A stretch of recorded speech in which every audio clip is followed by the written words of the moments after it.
Yo, what's going on?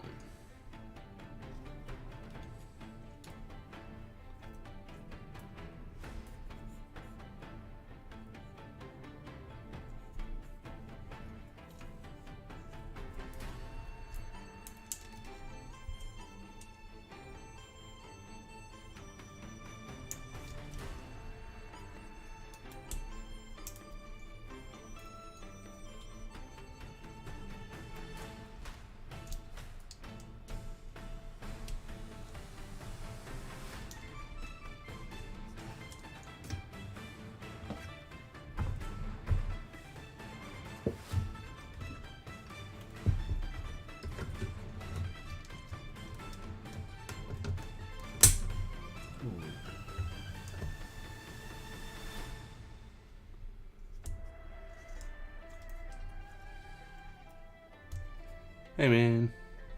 Yeah, I have not been around as long as you guys, but God, some of that stuff is making me feel old. Oh God, that's so hard to push on.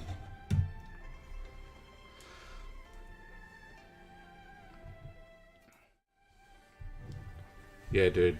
Good fun though, looking back at some old stuff. I've got to get this little ball joint into the chest of this robot.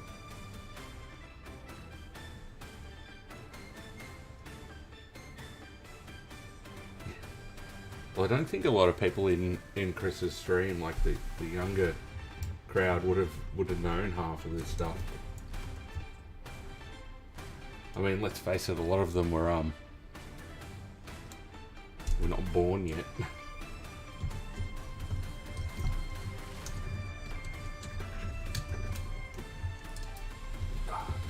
Good God. I got these Toy Easy combiner boat robot things, and see that little hole there? I need to put this little ball joint in there, and it is the tightest hole I've ever seen in my life. Take that as you will. I think it's going to need to be a bit of a wiggle. Ah, God. Come on. Yeah, I don't know how I'm going to get that in there.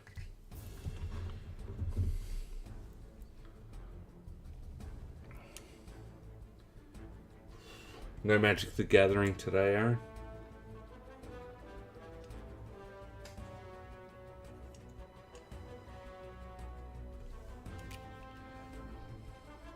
When the yeah, when the boards would bore over.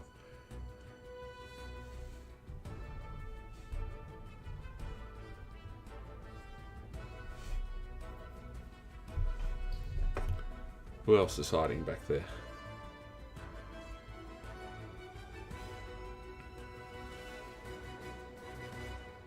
No, it's it was lazy day. Trip to the mall. Oh yeah, cool. Yeah, I've done bugger all today. I jumped on Chris's stream and it went for a long time, which is good. It was good fun, but I didn't expect it to be so long. Oh, Jesus Christ! I don't know how I'm going to get that in there. We have to warm it up.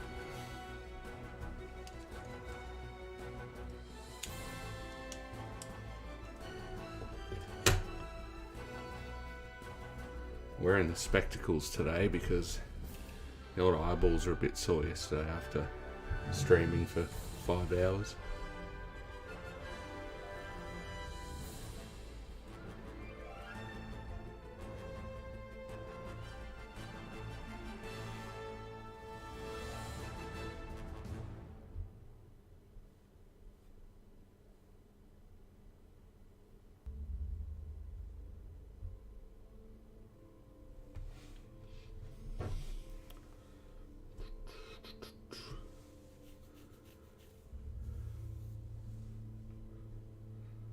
Did you get some sleep last night, or Romo decide to wake you up again, dude?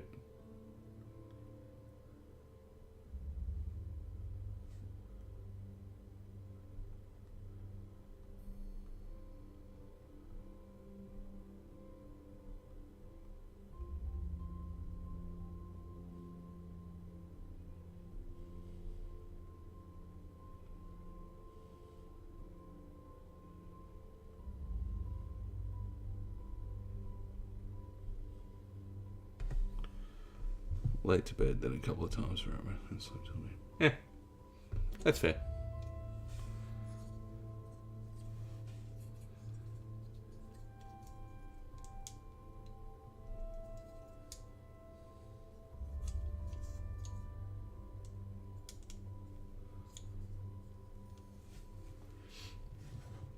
Yeah, we had a good giggle earlier seeing some of your really early news posts, Aaron.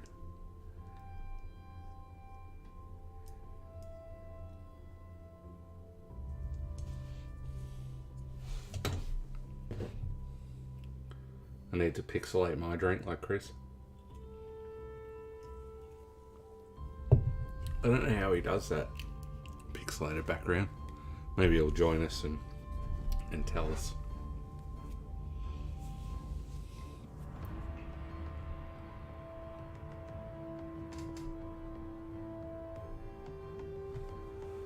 I think I might have some overlap with real transfer. Yeah, it's because I lurked as a non-member on the forums for quite a few years, and then eventually jumped on as a reporterly speech. Yeah, and thus but yeah, I was on in the mid to late 2000s, around movie time, I guess, maybe a little bit before. I'd have to jump on and have a look. I can't really remember, but it's been a long time too. Wouldn't be surprised at 15 years on those forums. But yeah, some sort of cannon.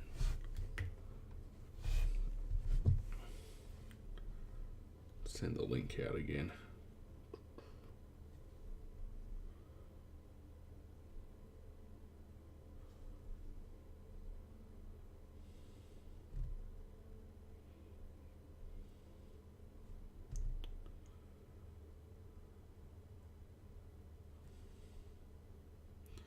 Is that like a phone voice, Aaron? You got to make a work call.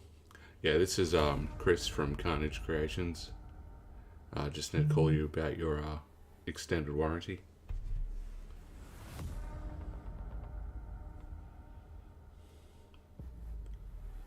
A wife sending Russell pics.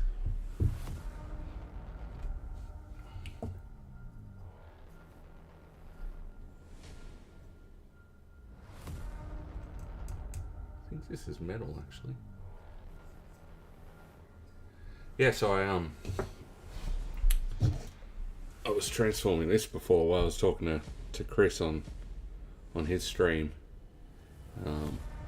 Quite complex. And then this section here is the legs, and the screw that went into the hip was cross-threaded, and it meant that the alignment down here wasn't working, so I had to pull it all apart and try and rethread the screw. It seems to have been successful. I remember being chastised for being controversial, professional. Oh well.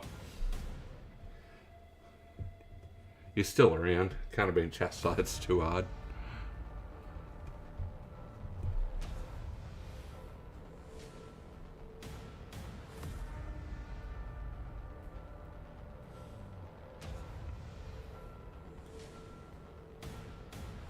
Well, the other thing, Aaron, was the clearance to be able to get a screwdriver in was ridiculous. Because in I'll bring it up on the other camera. So on the ship, it's got these clips that hold the body together, and in where this line is, there's like a waist joint / ab crunch, and that's the only way you can get clearance into this. And these sections here sort of fold in on themselves to become the hips.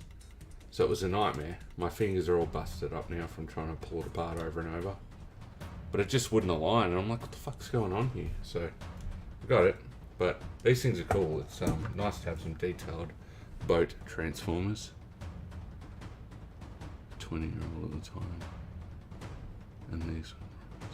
Now I'm salty old fuck. Yeah, me. I when I'm at work with the other managers, I'm always the salty old man, ranting and raving. Tells me this came with swords. I don't know where they are.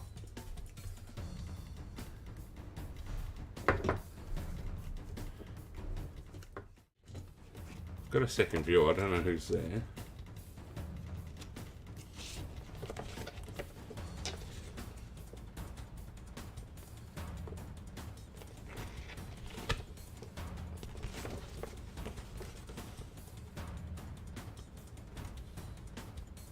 God, it's too complicated for me. Yes, I'm definitely a salty old man at work.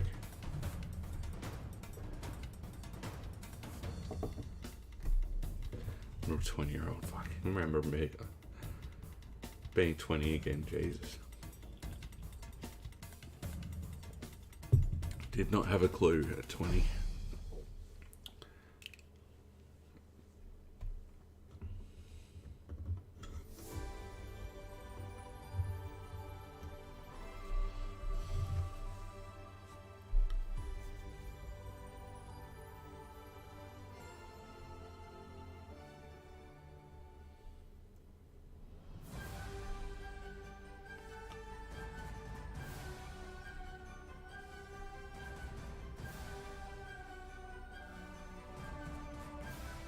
Hit a retweet on Twitter, Aaron. We'll see if anyone's around.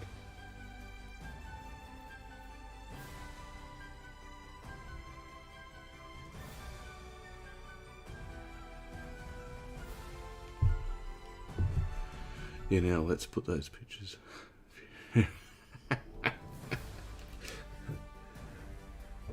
Well, it sounds like Chris is going to find some pictures of himself to put up and show everyone. We'll see what he finds.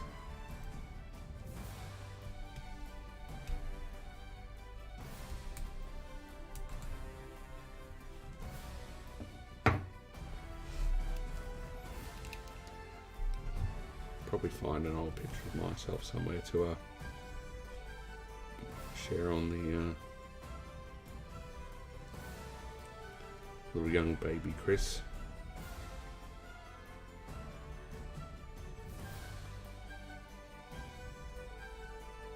Probably not on this phone though.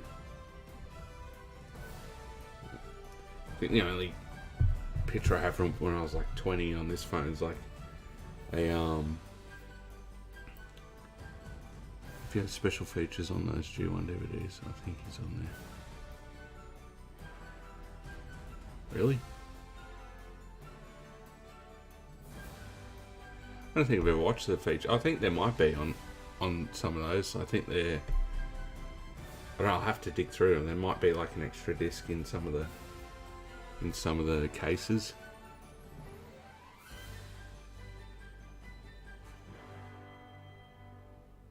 What was the feature?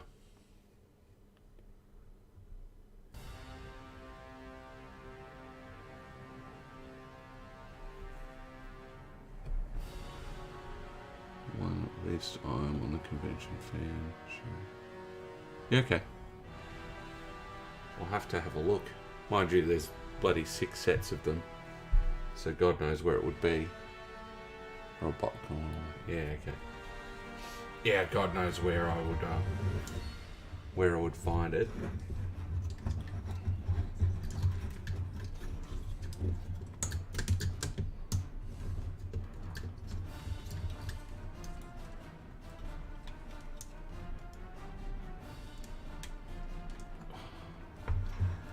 Keep trying and keep failing to get this ball joint in. I just dented my finger.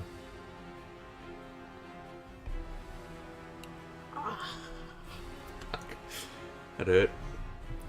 Yeah, I don't know how I'm going to get this on. I might have to pull the old hairdryer out. There's no relief on the ball joint or on the socket. Yeah, it does demand blood. But if you look at that ball joint, there's no relief, so there's nothing for it to expand. It's just this big solid chunk of plastic. So I think the only way I'm going to get it in without damaging anything is if I actually heat up the hole a little bit. It's definitely like an interference fed. Jesus, I don't know how I'm going to get that in. Bring the hairdryer out from inside, might work. Yeah, I do have a bit of jealousy of some of those old botcons that you boys used to get to. It's just up until, I mean, there has been fan convention type stuff in Australia, not Transformers, but just general pop culture stuff. But not when we were like, when I was like 20, there was nothing around. Now there's like Melbourne Comic Con, and there's Supernova, which is a similar convention, and they used to do Armageddon, so there's like 2 or 3 big pop culture conventions every year, but not really any Transformers related stuff. You'd get, you know, your collectors expos where it's mostly sales, but other than TFCon 2014 that I came to, I haven't really done any Transformers conventions, which is sad, and hopefully I'll get to another one soon. But yeah, I guess that's the trap of being on another continent so far away.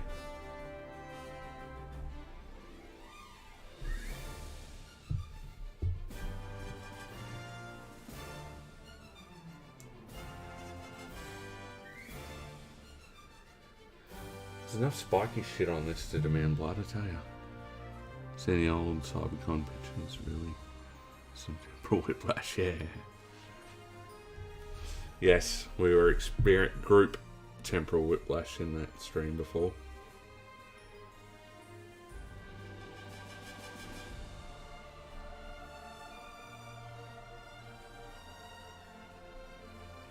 $70 someone.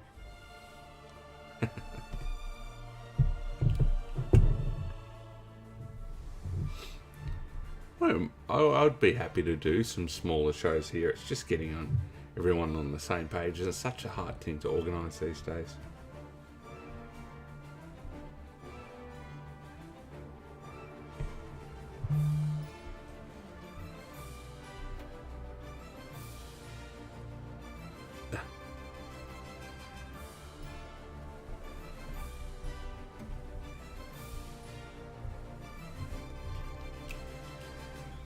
Seth's in another stream.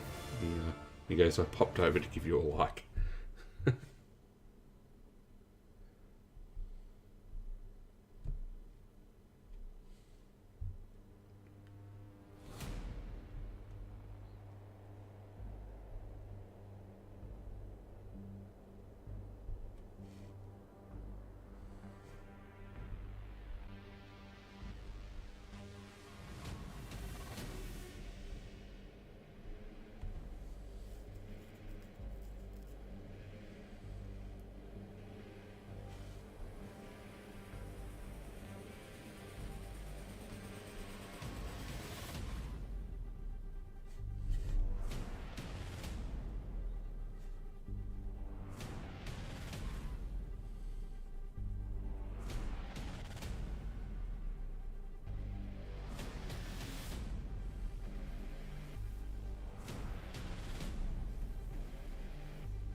What year did you first start going to BotCon, Aaron?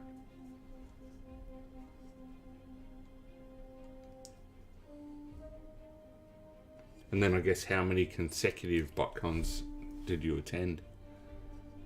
Ignoring modern day non-BotCon BotCons. 2002, yeah, okay. Goes to check.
O2.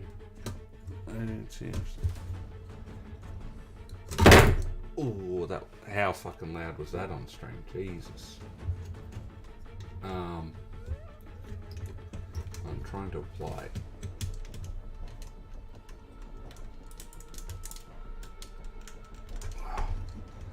Nope. That's not working.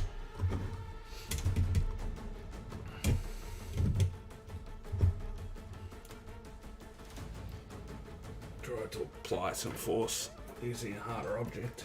And it still didn't work, so it's waiting until I get some heat.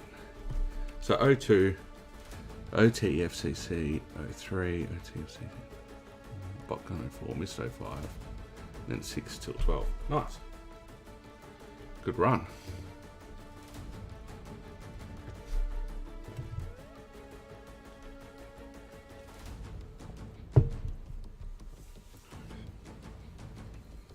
You sold a fair few of your sets though, didn't you? Or you were going to, I remember. Exclusives and whatnots.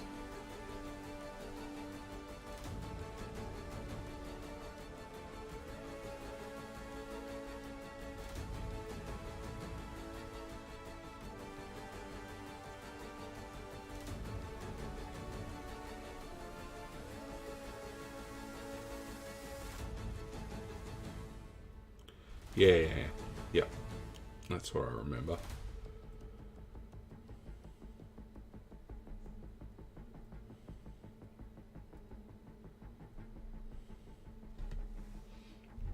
Very unfortunate time.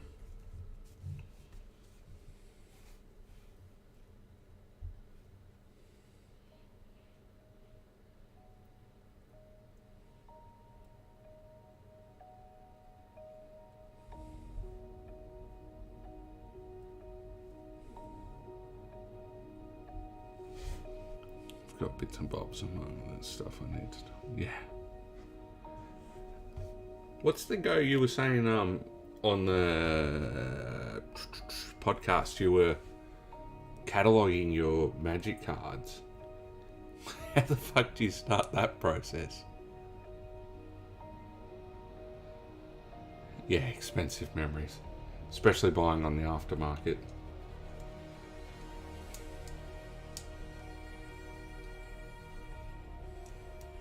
Yeah, walk me through the what's surely a nigh insurmountable task of cataloging thousands of oh, well, that ruins my little rant. There's an app. Still a process though. I'm assuming you've got to like scan every individual card.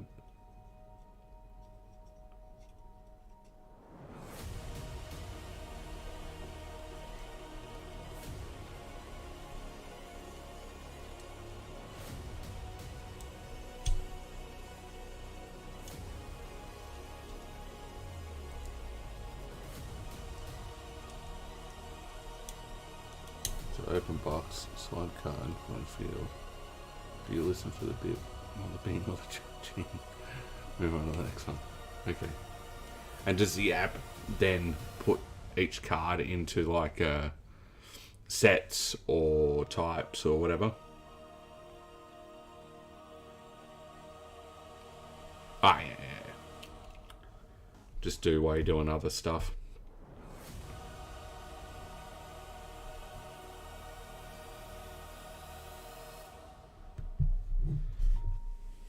No, Chris's stream wanted to come watch.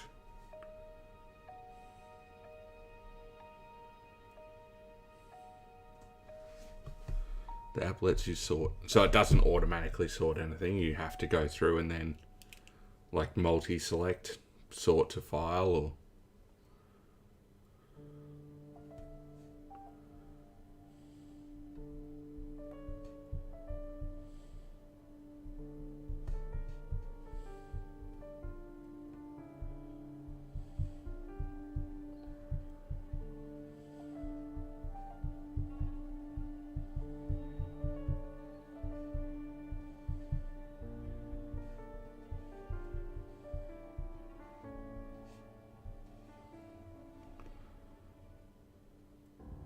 have those in various boxes and everything. So if I want a particular card, I can search for it and say where it is.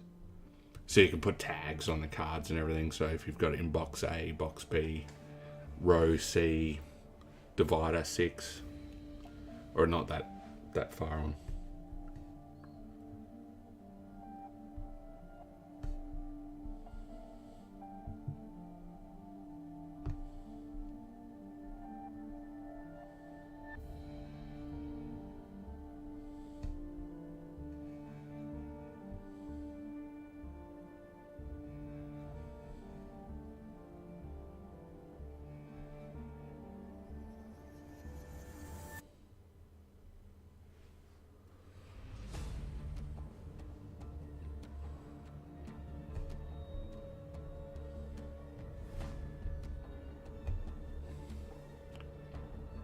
Okay, so just rough location.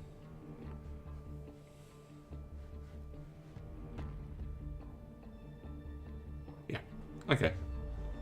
But at least I guess if you're opening packs or looking for certain cards for a deck, you can, I assume, search the app for scanned cards.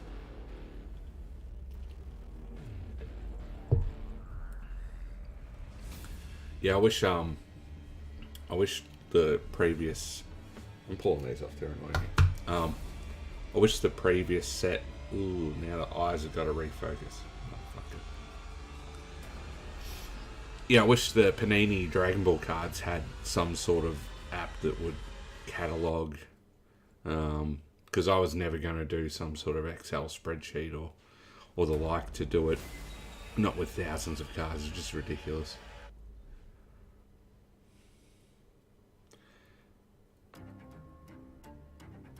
Yeah, okay.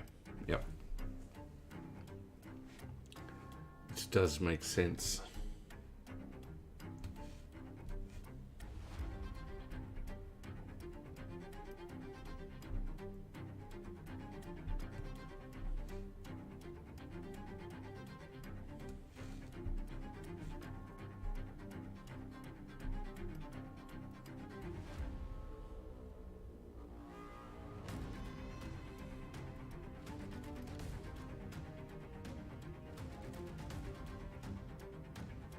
Oh, that's nice. What's the app called? I'll have a look. Even though I've only bought 2 packs of Magic cards in my life.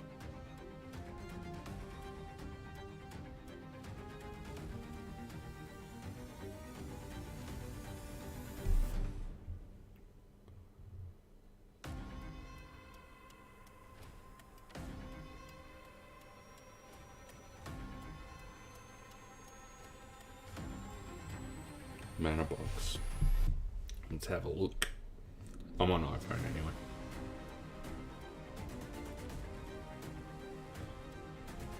I don't fuck with that Android shite.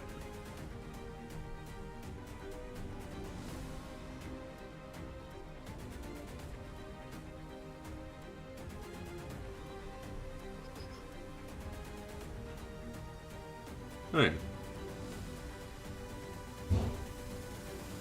Cool.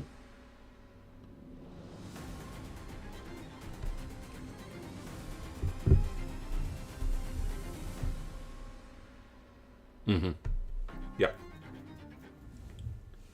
But obviously the free tier supports enough of what you need.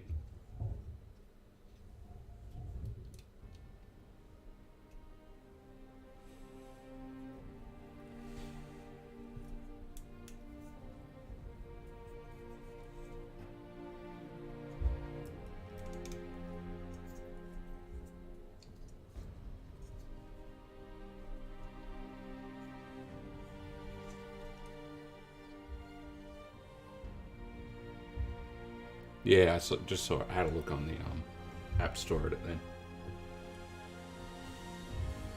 Yeah, when towards the later lifespan of the Panini Dragon Ball cards, it was getting like ridiculous to know. In one of the later sets, they had these Dragon Rares, which were like alt art personality cards, like commander cards. And it just got ridiculous to try and know which ones you had, because it's like, well, I know I've got this personality, but do I have the alt art for it yet? And even when I collect Pokemon, it was a bit like that. I'm like, I don't know if I have this yet or not.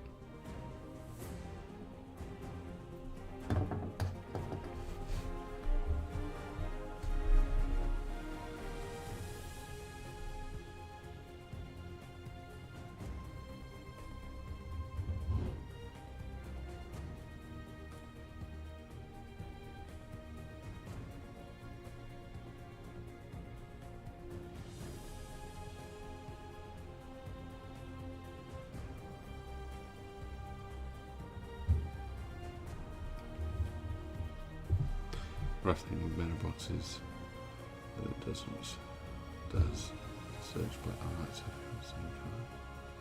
so if they do reprints, it messes it up a bit. Can you put any like identifying tag or something on them that will sort that out?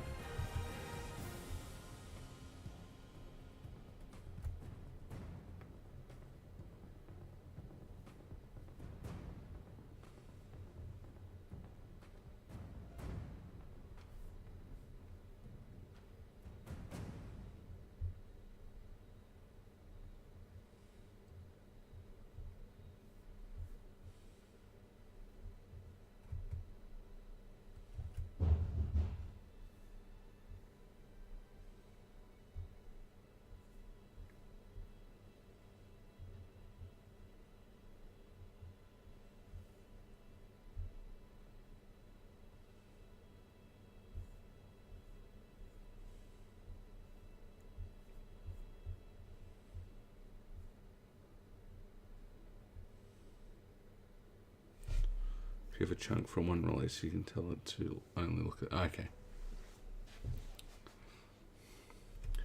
I made you a mod, even though we only have you in the chat. But for future purposes, maybe.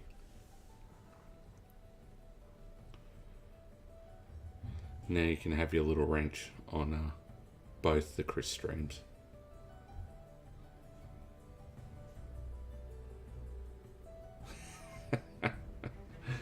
Yeah, don't let yourself do anything that you should. What's that saying? Like, don't do anything I wouldn't do. We might be in trouble. Yeah.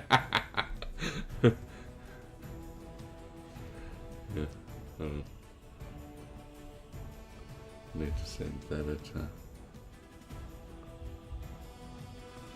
Sending that to Chris.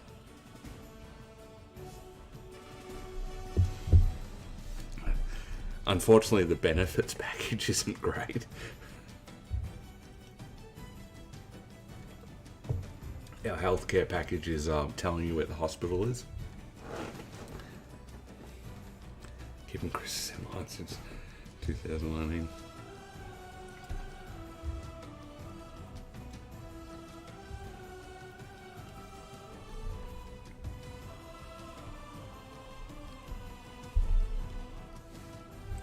Seth sucks. I told him to Oh, sad cry. That's rough. I told Seth to come join us. He goes, I'm watching my Saturday night DP stream. Should tell him he sucks.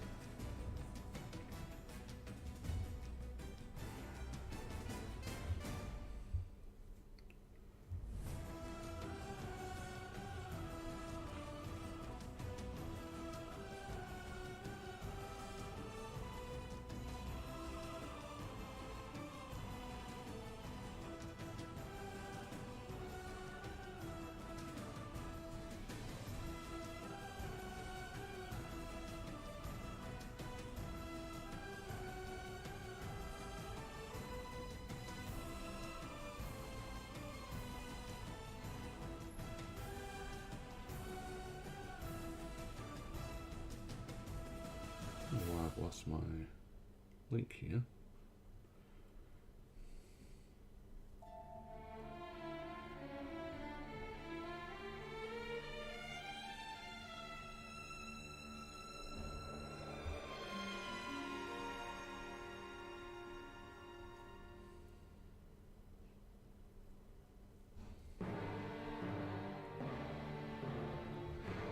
Yeah. I don't know, the healthcare system here is still pretty good, but it's had better days. They're making it harder and harder. It used to be that pretty much anywhere you went in Australia, you could get bulk billed general practice cover. But now, a lot of GPs are removing it, so it's getting harder and harder for the low income to get any coverage either. I guess the difference is here that our companies don't offer any kind of health package generally. You've got to go and pay for it yourself. Like my private health costs me like $45 a week. It's expensive.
Yeah, our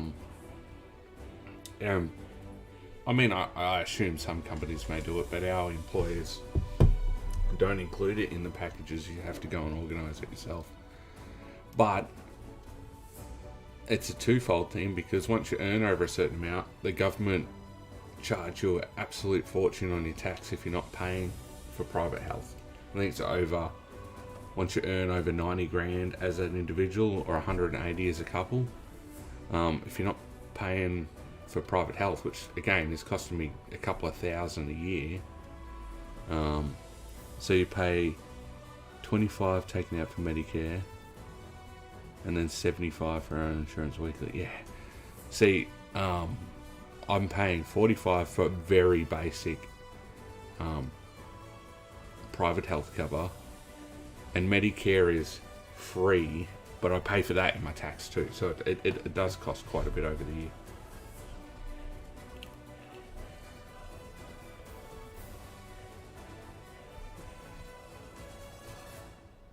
It's in the lowest tier insurance.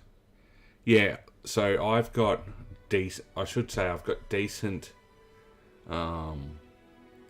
what's the name, like extras, like covered dental and glasses and stuff like that. Basic dental, basic like physio, all that. It's basic, but it's more of a broader cover. And then very like the bottom tier hospital cover, because as part of that tax thing, if you don't have the hospital cover, it doesn't count, and then you get charged a few more grand on your tax. So it's just, they sting you from every angle pretty much. Well, they are for me too. That I have to pay extra for that, and that cover is only for me too. It doesn't cover anyone else.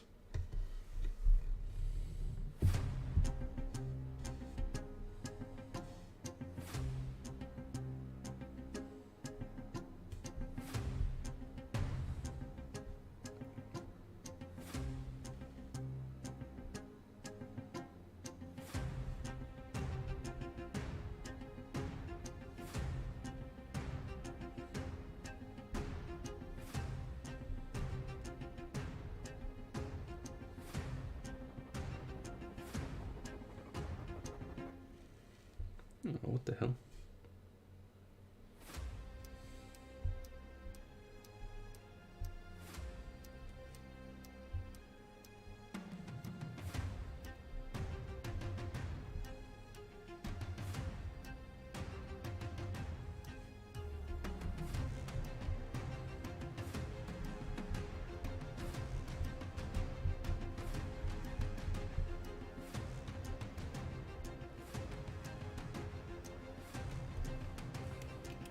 I use us, we'll charge you more for using the service. Yeah.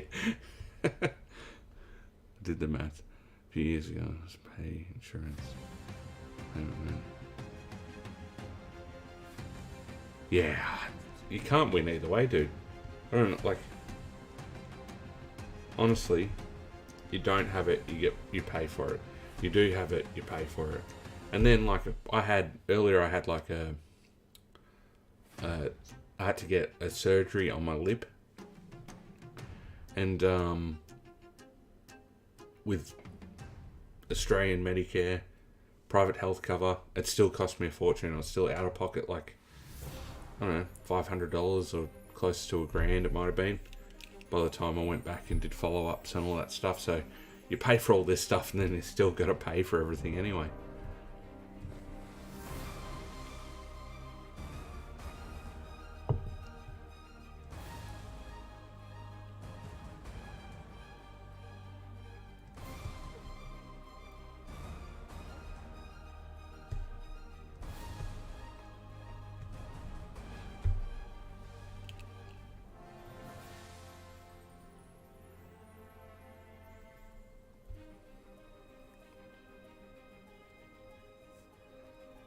So how does that work if you've got to go, just, I guess anything under that you just pay directly. But what's it cost for you to go to a GP there? Like, just say you've got a flu, or you want to get something looked at or whatever, that's not ER, but it's, you know, you call up your local doctor and go and have an appointment.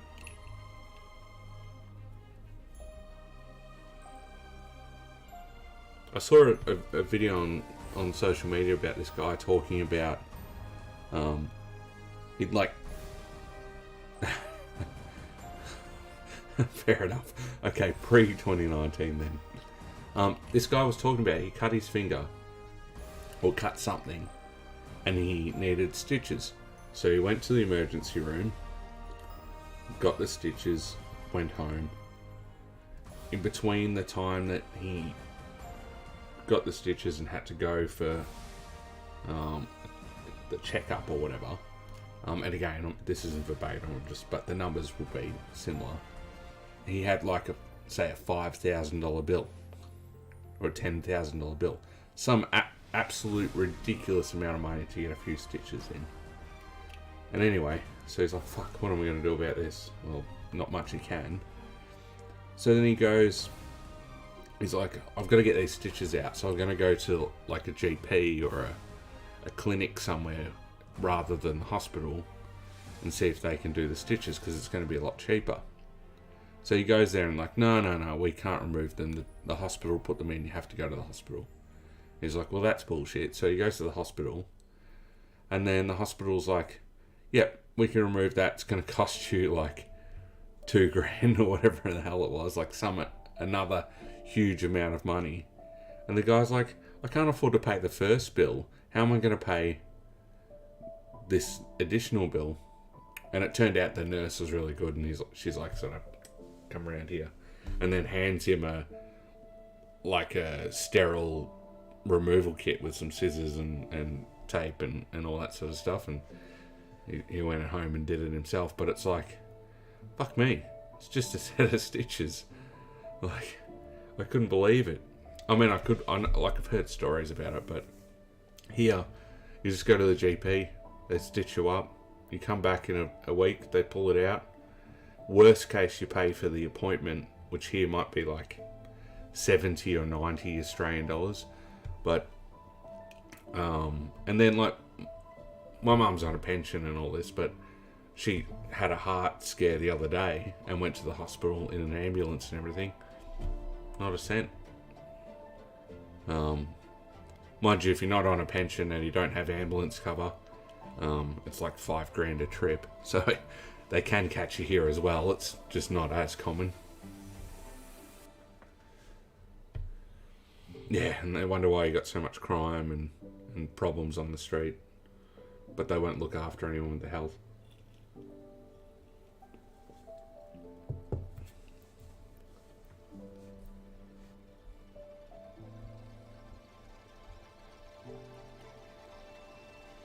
Basically, so long as you stay in network, there's a copay. So you pay like $75 for a base visit. That's a sliding scale. Yeah, okay. Yeah, so here, let's ignore bulk billing. Let's just say you go to the GP for a general appointment and say it's, again, similar, $70 or $80. And they just do the general appointment, that's covered. But then if they have to refer you to, like me, I had to go to a plastic surgeon for the lip, then that's additional charges on top. It's not covered under the GP. So that, in that way, it's similar. But I think where you guys really get fucked over is those emergency visits.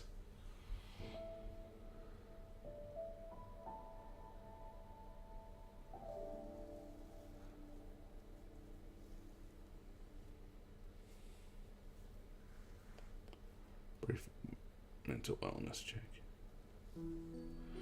Yeah, I need a mental wellness check some days, I tell you. Then those charges add up once you hit max out of pocket, and the insurance is supposed to pick everything up. So is that 4,000 that you said? Is that cumulative? Like, for example, if you go to 10 $400 medical appointments for whatever reason you would be doing that for, after that, will insurance cover everything, or it's every single time? So each individual issue has to add up to $4,000 before they'll cover anything. Like, for example, here with medicinal cost, per calendar year. Okay, yeah. So here we have like, depending on whether you qualify for it, but they have a safety net with medicine and chemists and stuff. So, like, my parents have to pay a certain amount for my dad, because my dad's disabled. He needs medicine quite often, so they pay for that until a certain point, and then the safety net kicks in, and then the government pay for it from there.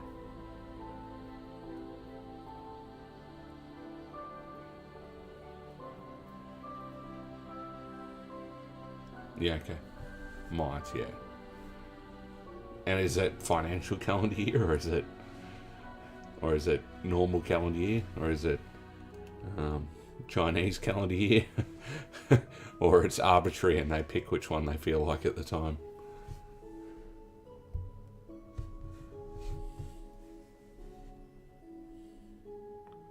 Yeah. That's right. We'll pick the Gregorian year this time, because it suits us.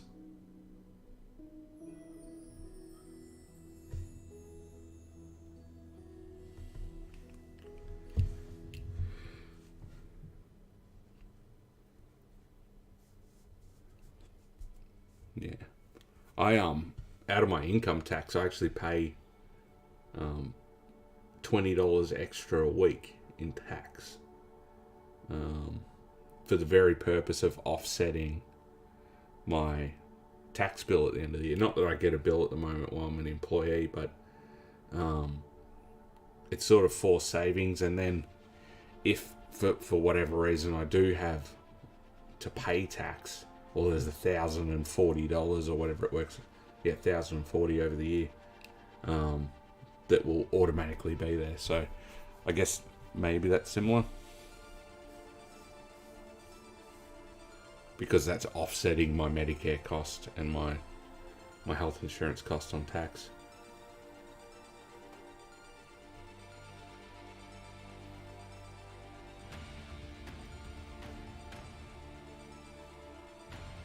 Okay, different.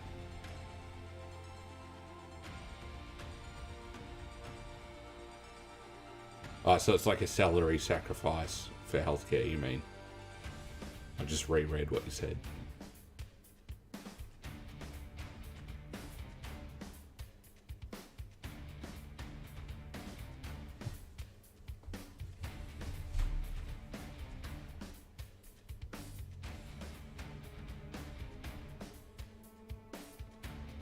Yeah, yeah. Yeah, there are options like that you can do here, even for other stuff, vehicles or mortgage and stuff, but it's up to the employer to be able to set that up, usually. I know when I'm doing my own thing with my business, I'll be salary sacrificing and paying for as much stuff I can legally before I pay an income, so I can save some money. Gotcha. Yeah. Give me 2 minutes. I've got to go to the bathroom. But stick around. I'll be back in a moment.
I'm back.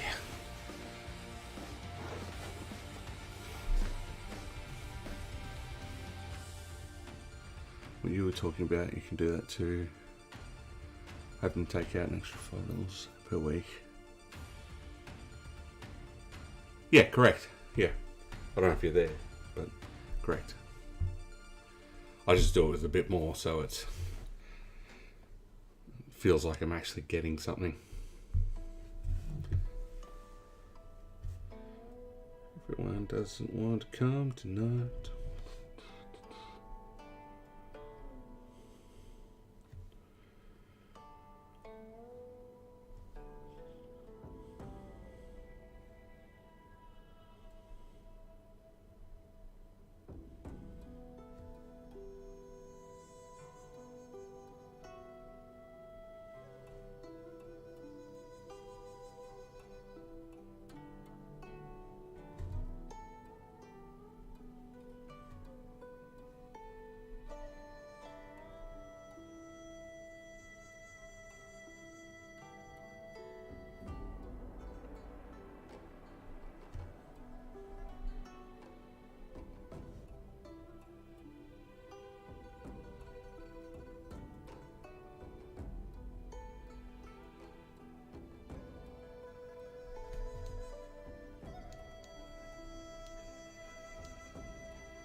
Don't know if this music's any good or not.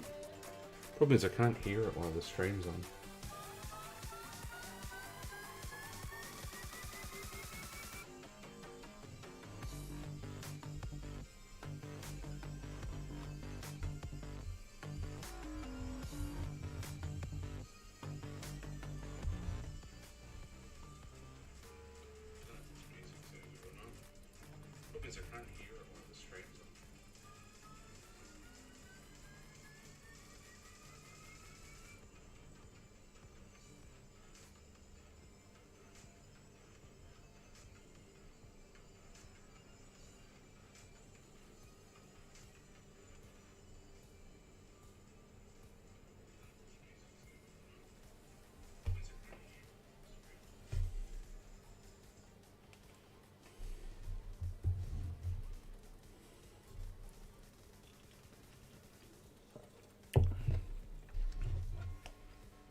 Let me know if the music's any good, I'll change it. I need to figure out some good music, but I'm just using like the random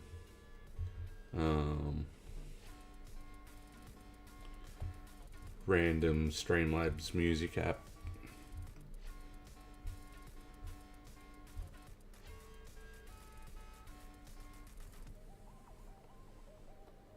And probably have better tracks somewhere, but will be something to figure out for later, I guess. But if it's horrible, let me know, I'll change it.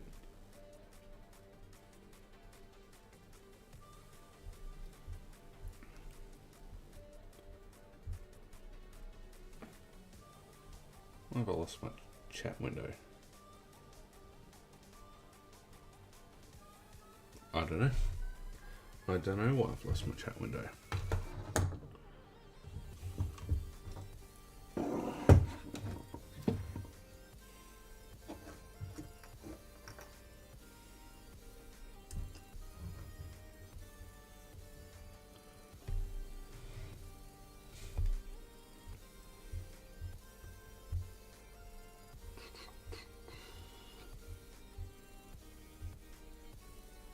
Are you back, sir?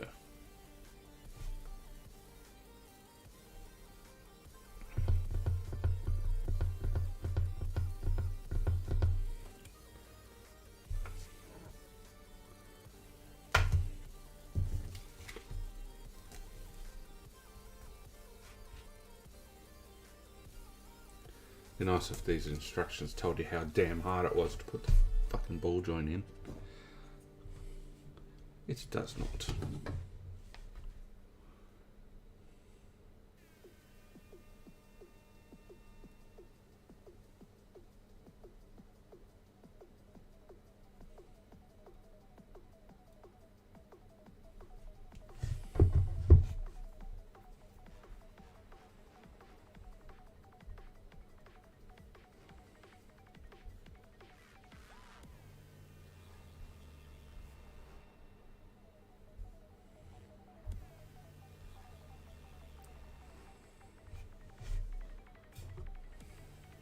What's going on, guys?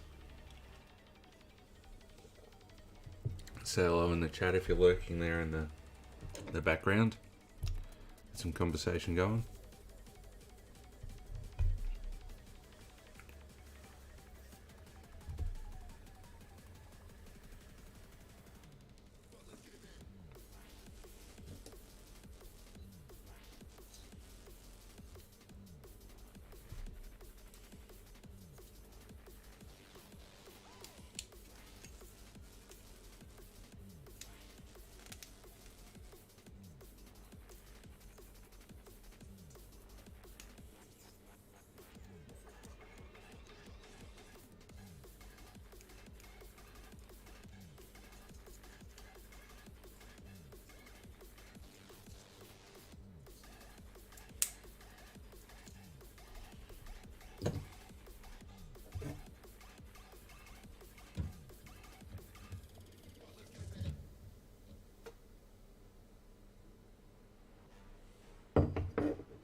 Yeah, I don't know why it does that. Sometimes it's like a delay between what I can see on my chat and what it actually is.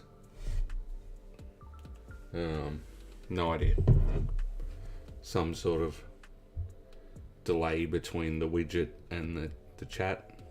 And sometimes it goes up. Like I had 3 before and no one was chatting, so I don't know who's here or anything. Yeah, to your early comment, that's the very reason I do it. Buffer, and then if I don't need the buffer, then I get a little bit of a bonus back at the end. But usually my work, I don't really have many costs to go to work.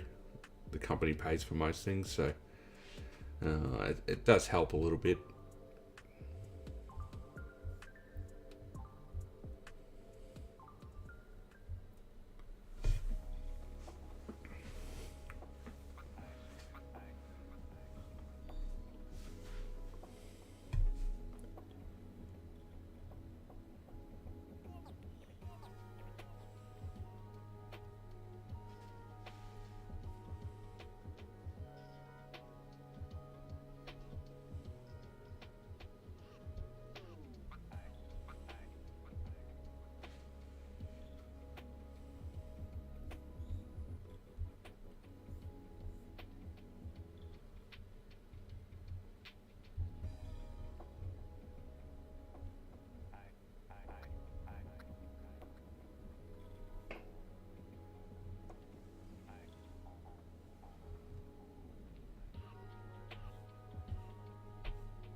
Must play with these camera settings. It's not true to life color, that's for sure.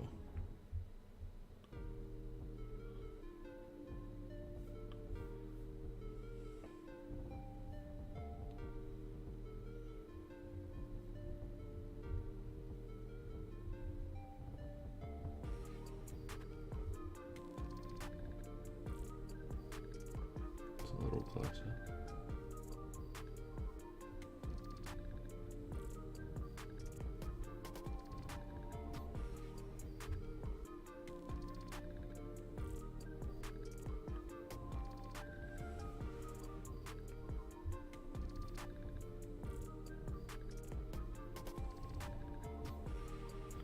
Shira's concerned because of Lena. Yeah. How much capital gains percentage do you guys have to pay?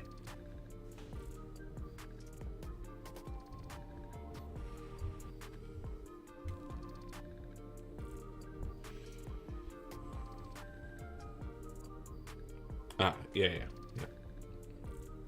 It's not a bad thing.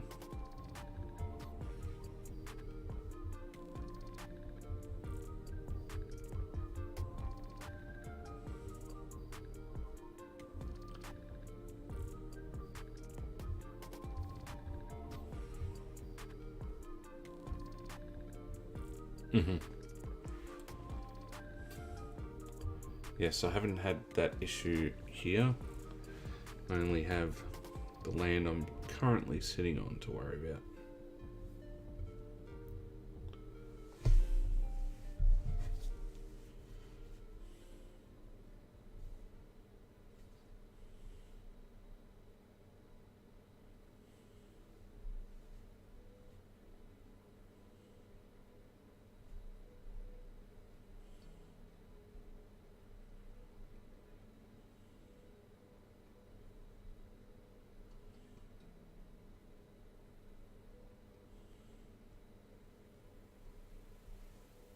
The total it's on for was decent, but my share was part of it.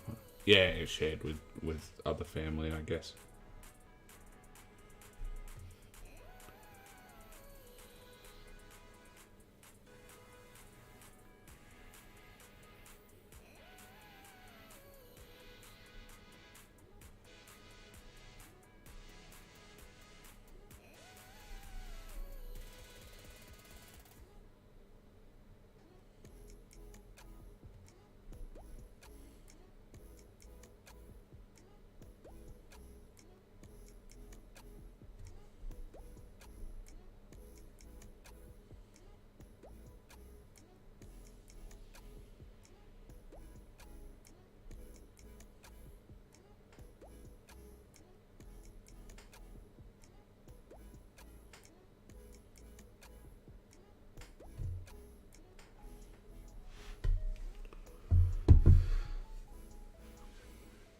Oh, you can't complain with that. That was the same when my grandfather passed away just over a year ago or so. Mum and her siblings all got a share of his, obviously, assets and part of the house and whatnot. But he didn't have a lot, but it was enough that, like, my mum's never had money in her life, so getting like 100k or whatever for her was pretty life-changing in her mid to late 60s. We're talking about doing a trip overseas, a splurge for the sale, like the back of my brain says. But then again, trip overseas to a certain lower southern hemisphere continent, more specifically my area of that continent, would be pretty cool. How do I convince you, hey? Yeah, it's always the way, isn't it? Like, I sold my motorcycle recently because I wanted to pay out Kim's car. It turned out it wasn't enough to pay her car, but I put like a vast majority of it on it, so it still lowers the loan term and all that. But I was like, I need to to treat myself, which I did, but not too much. I kept it fairly subdued.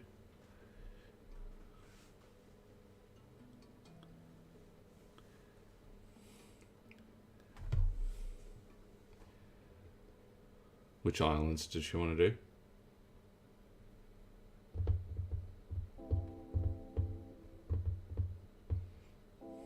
But I live here. And accommodation will be really cheap if you come here. Yeah, I want to do Japan too, but that's a lot north of me. It's in a different hemisphere, in fact.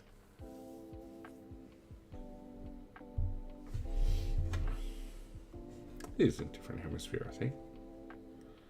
Now I'm questioning myself.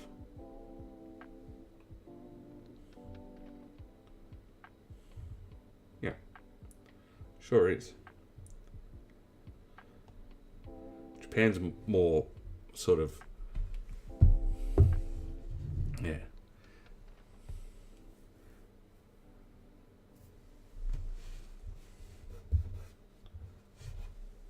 Quadrants, yeah. Still Eastern though. Or Western, depending on which way you want to go around the Earth. Yeah, that's what I just did. I just zoomed out on the iPhone Maps app. Moved the globe around a little bit. Obviously you guys do you, but I know where you want. I know where I want you to come. Selfishly.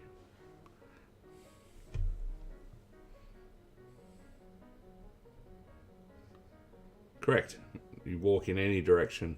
If you can hold your breath long enough, you'll go somewhere.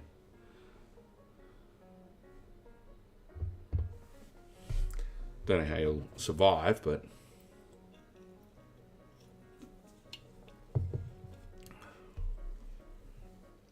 I want to go back to France. I've never been to France. I have only been to, obviously, North America. 10 years ago now. Yeah, US, Canada, Singapore by way of the airport, and I've been to Cambodia. But yes, Japan's on the hit list for me, and another trip back to the States, obviously. Hopefully sooner than later, but it's just a financial issue. Not a want issue. I tried to win 200 mil on the lottery the other day, but it didn't come through. So I would have been on a first class flight pretty quickly.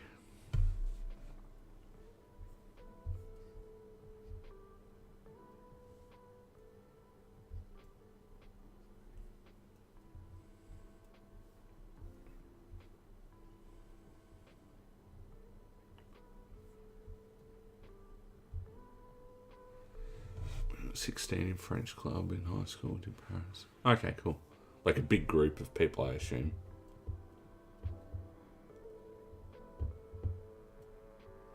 Yeah, I had an opportunity to do a couple of trips with high school, but we were a bit poor when I was a kid, and so we just couldn't afford to do it.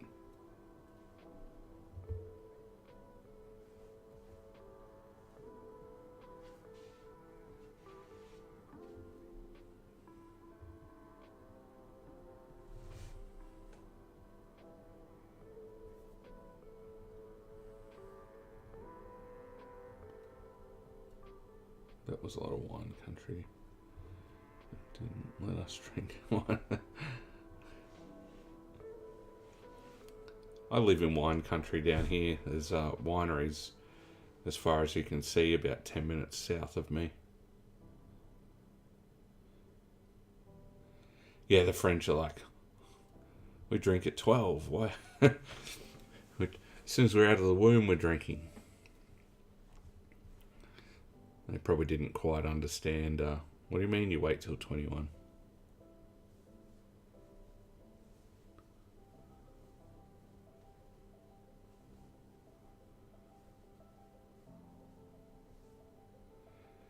Yeah, 21. It's always been a bit odd to me that. You guys are driving at 16, but you can't drink till 21. Where we just even it out and put it all at 18.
Oh, I was meant to move some furniture today, but I just really couldn't be bothered. It's like 40 degrees and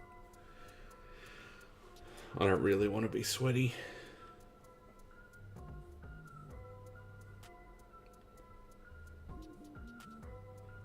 What are your funniest memories? Yeah, what happened?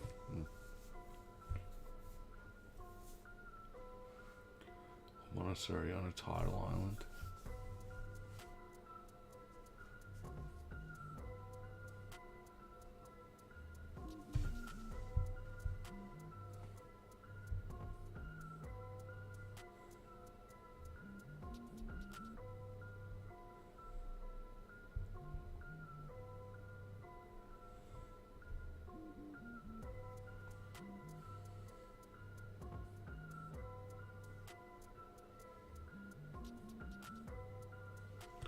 Go to a great place and the girl, the worst friend.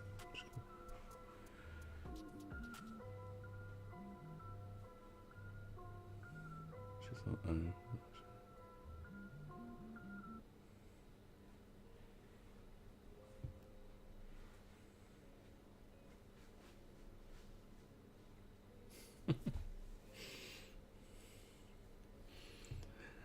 Like those videos where you see people snapping spaghetti in front of their Italian grandparents.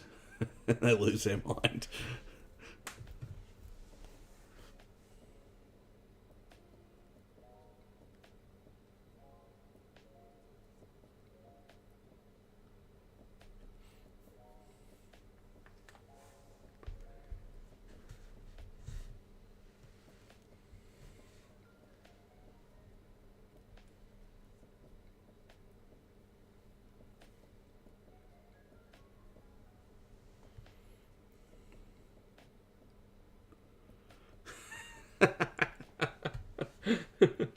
Had no idea what was going on.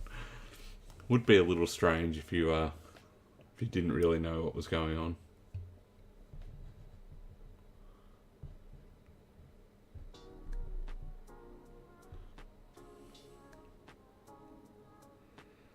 It's like my wife when she goes, oh, I'm going to have porridge. And then she walks out with essentially a bowl of soup that's got rice in it. I'm like, that's not fucking porridge. What are you talking about?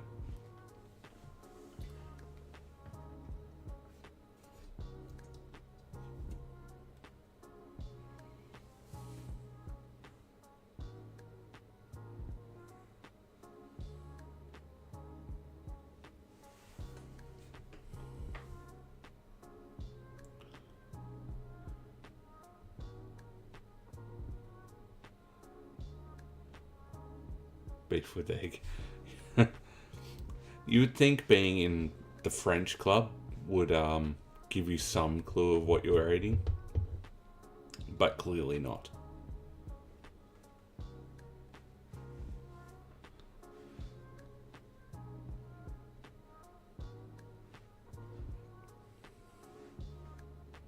I don't mind savoury crepes, but I do prefer sweet crepes myself.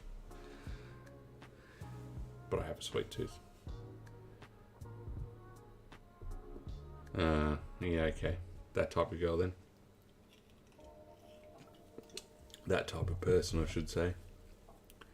She had heard not to drink the water when you travel.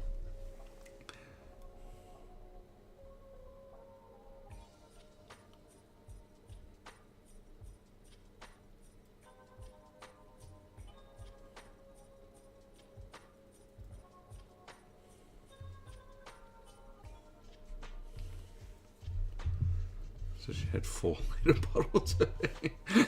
Oh, God. Did she buy them over there? Because I'm assuming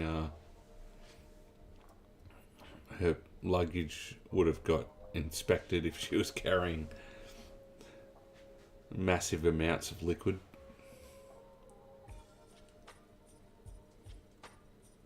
What the fuck? I guess pre 9/11, so they probably didn't give a fuck. Just pay the over baggage fee and off you go. Yeah, that's what I was saying. Yeah.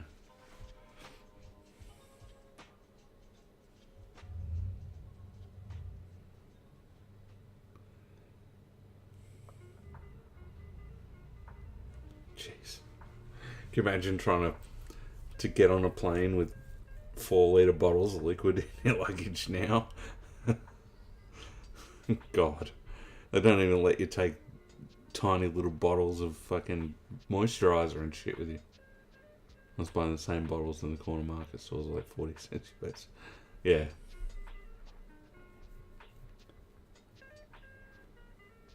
When I was in Cambodia, I did not dare drink the water.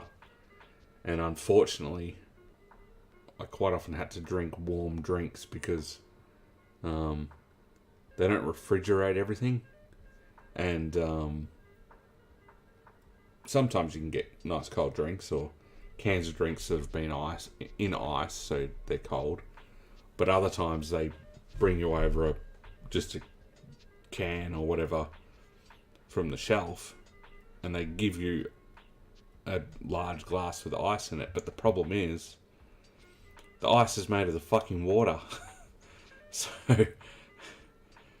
you just can't win. And my wife was fine because she obviously lived there for 25 years, but I was not risking having that water. In fact, I had I think I got really sick when we were on one of the trips over there, and which was horrible because we had to drive home the next day, and I was fucking atrociously sick. But I think I'd eaten something like salad type food that was washed in water, and that still made me crook. So, like, I get the not drinking the water thing, but carrying 4-litre bottles around on intercontinental flights is a little bit too much.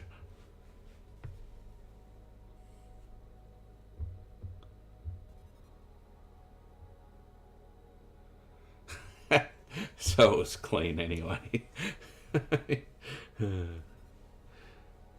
Probably cleaner than the water she had at home.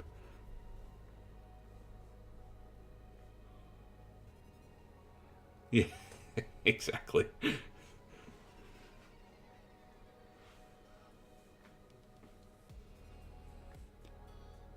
But the water. Yeah, I find it funny when people come over to Australia and they... maybe in the country is a little bit different when you're on tank water, but when you're in a built-up area and people are worried about the water, it's like we have some of the cleanest water on earth. Like, you'll be fine. In fact, it probably just tastes weird to you because it's so clean.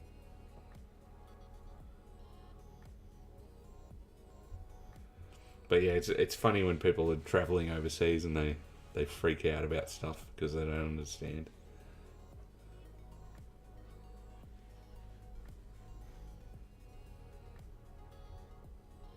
But the water... I'm just going to carry this 4-gallon backpack of fresh water just in case. Wouldn't want to get sick in France.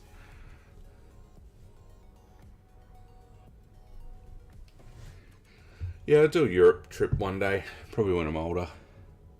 Every water system has their own taste. Yeah, of course. Even like, I'll be home drinking water and then I'll go north of Melbourne, like an hour away, and the water tastes different because it's in different reservoirs and it just has a different taste to it.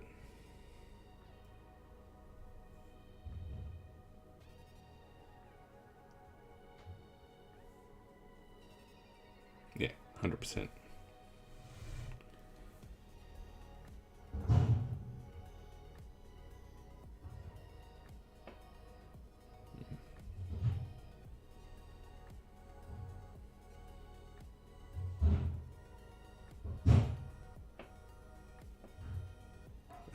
Sweeter water. It's got a higher sugar content. My neighbour's banging things in a bin. Lovely.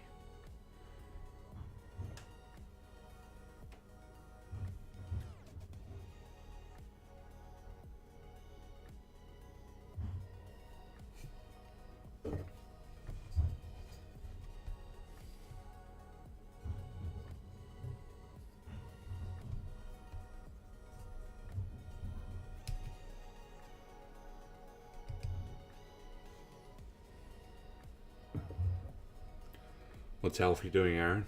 She's just chilling.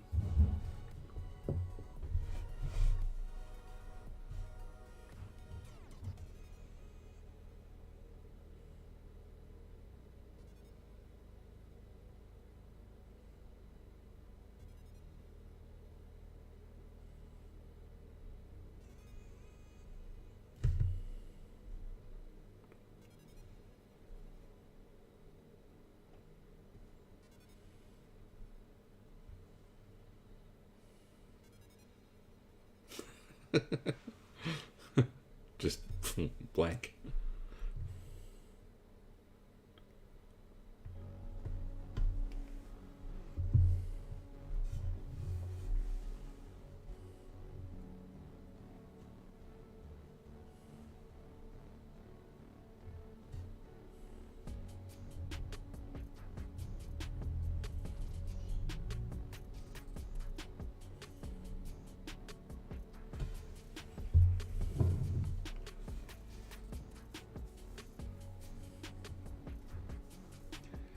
Yes, I after having Russell in here last night, at the request of Seth, Reaver, and Chris, I had to vacuum all the loose shedding that wanted to fill my entire space. Hence, he doesn't come in here much. But he was very popular on the stream with the 5 of us that were here. I think you may have gone by then.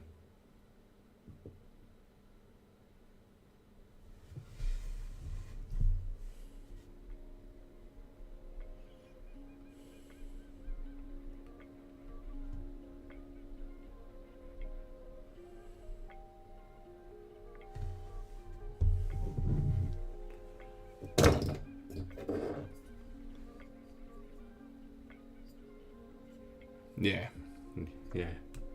No, I think Kim was going to take him for a walk, and I mentioned it, or something come up about pets or whatever, and then they were like, "Where is he? We want to see him." And I'm like, "Great, I'm going to have fur everywhere." I picked him up and held him sort of here so they could see him, and then Kim took him back out, and I was just absolutely covered in white fur. Fun times with little short hairs. Kara used to drop a lot of fur, but I don't know why, but the black lab fur was heavier or didn't stick to your clothes as much for some reason. But yeah, the little fella, he dropped some fur, that's for sure. Where's my front camera going off?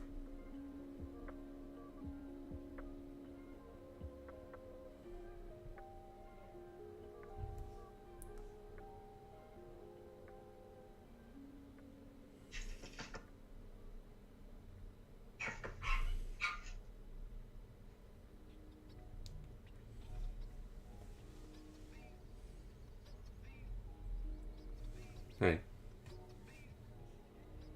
Who? Okay. Aaron, I'll be back in a sec.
I'm back, fellas. Sorry about that, guys. I had I said fellas, and Reva's here. Hello. Yeah, someone knocked on the door and they wanted me, so I had to run. Now I've missed what's going on. Oh, no, didn't miss much. Popping in for a bit and then go back. Appreciate the company, guys. Yeah, getting a new neighbour behind us, and they want to replace a fence, so it was just letting me know.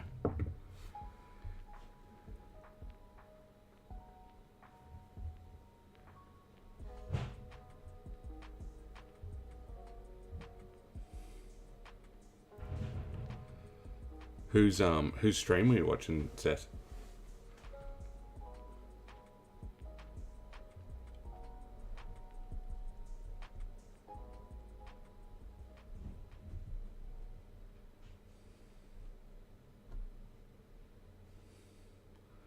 Skinny Aaron with facial hair. Yes, I look back at photos of myself and I see skinny Chris with no facial hair.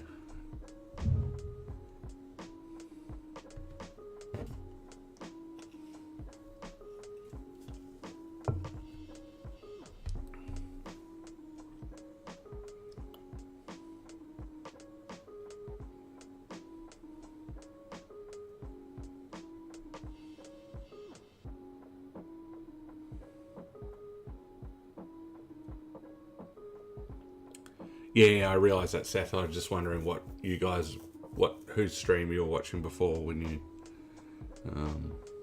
said you were watching someone's DP stream.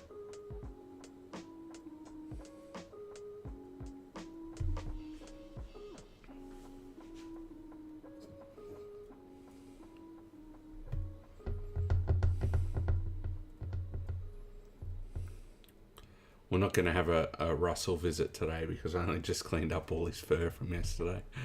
I was just telling Aaron I was covered in it. I'm still finding bits too. He needs a good brush.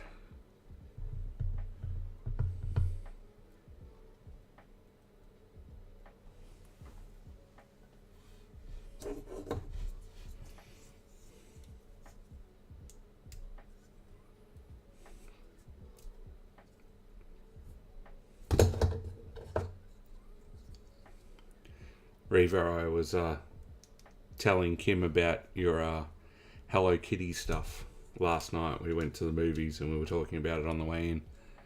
And because Kim likes Hello Kitty.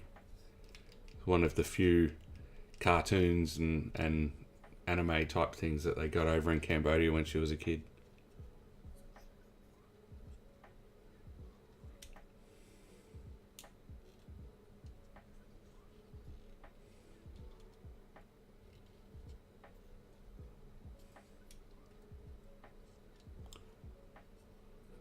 What did you end up copying, Seth?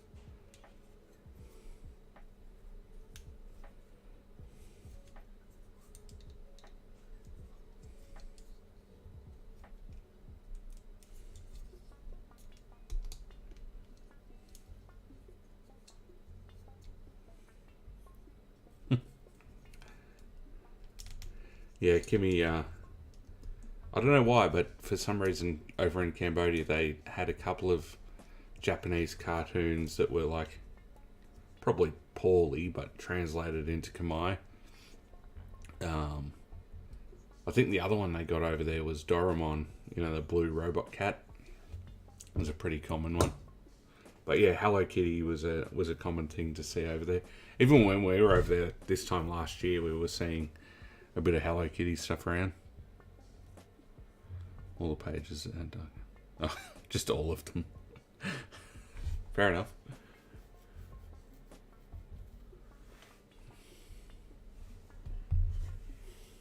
Is that today's hobby streak, Seth?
So funny with Chris's stream earlier, some of the news that panned out and some of the stuff that really didn't. Like, this is going to happen and this is going to happen, and then just none of it does. Hindsight, I guess. We used to have a Sanrio store at the local mall. Well, at the time was a pen or two. That store. Yeah. This is one of the things that the internet's killed. I think we were talking about it the other day. The fact that going to the malls and finding these really cool boutique stores that now just don't exist because you can just buy it online cheaper. There's only 4 pages. I know the guy working there, so he only charged me for the self-service computer. Ooh, got the perks of knowing the dude.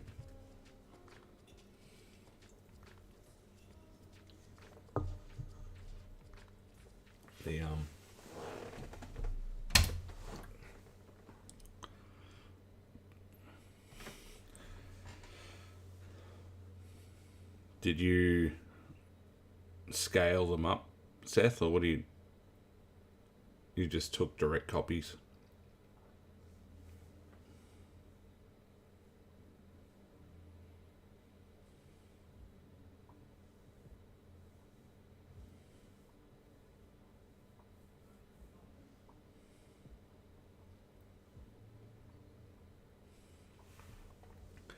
Yeah, Kimmy doesn't have a lot of little collectibles and things. She when she moved here, she pretty much just came with her luggage and a big one of those like calico bags with bits and pieces in it.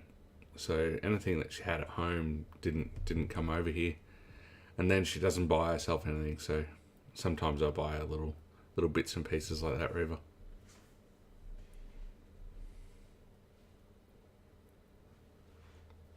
I bought her some like Tom and Jerry figurines and stuff that she had when she was a kid. Or liked when she was a kid.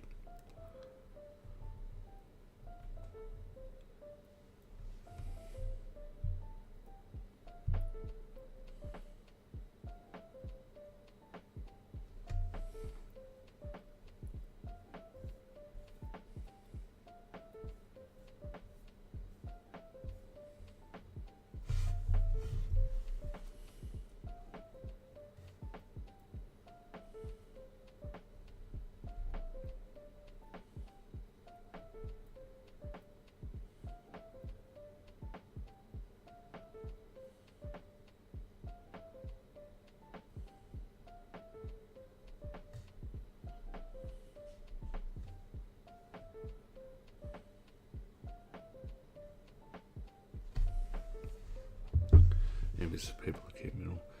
Yeah, sometimes I go into houses and I see like really minimalistic living spaces, and I think, oh, that's really nice. But yeah, I like my stuff too much, so I'd rather clutter and have cool stuff.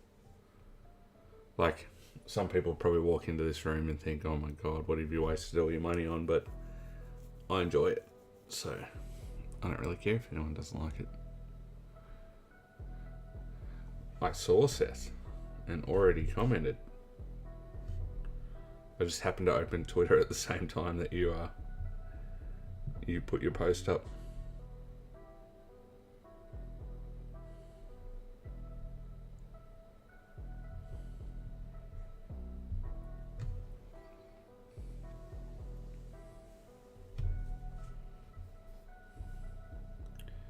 Aaron, when are you going to join us in the Warhammer fandom? More, I should say, when are you going to join us in building Warhammer?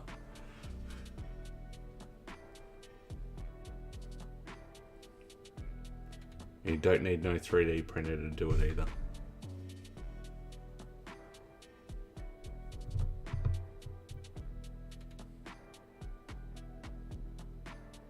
Got cleaned a couple of times. Come back to us, Aaron. Come back.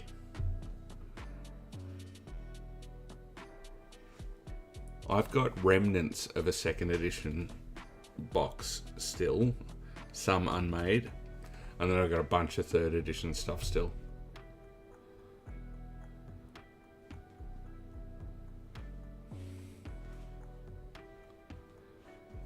Yeah, part of the reason I have this room, Reva, is because the house was getting a bit cluttered with just stuff in every room. It was getting a little bit too much though. Playing Warhammer is boring. Playing short games of Warhammer like Kill Team or Underworlds is fun. Playing big 40k is a bit long-winded sometimes.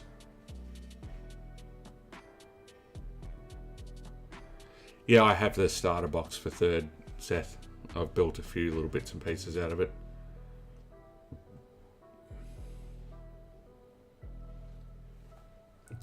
Probably in a tub somewhere, dude.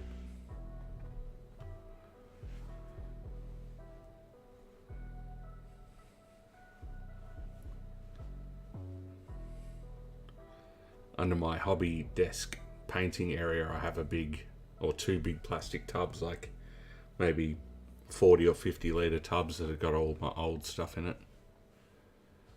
Except for books. Books are all in that bookcase inside.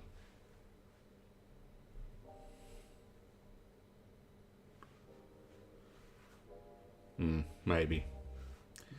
I definitely lost some stuff, including a couple of codexes between being a teenager and then moving into my own place. Somewhere in those years there.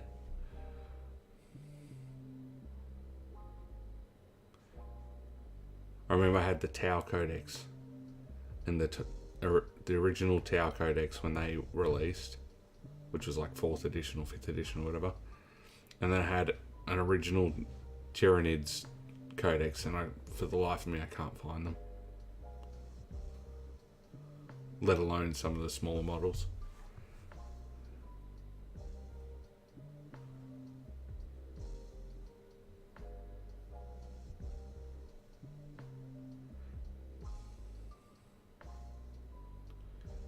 I don't know what it is with codexes. They're way overpriced, but I keep buying them every time they release new ones.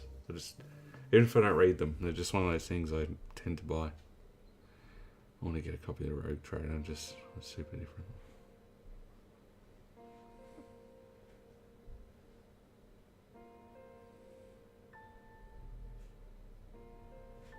Yeah. So many people in the hobby that have never even heard of Rogue Trader.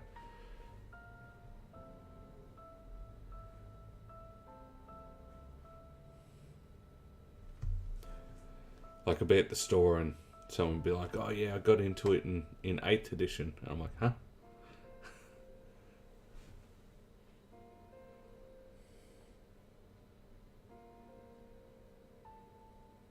Yeah, there's still a mix of fluff and crunch.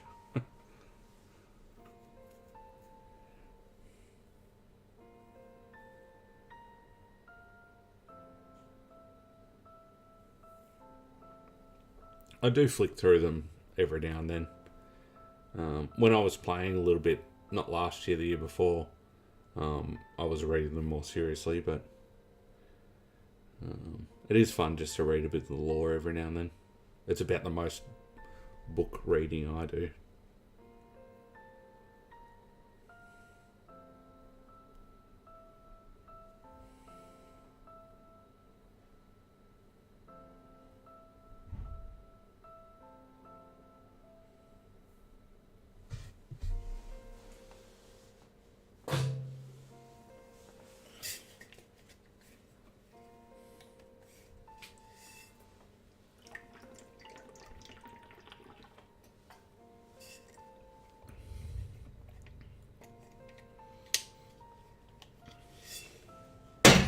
Oh, Jesus Christ.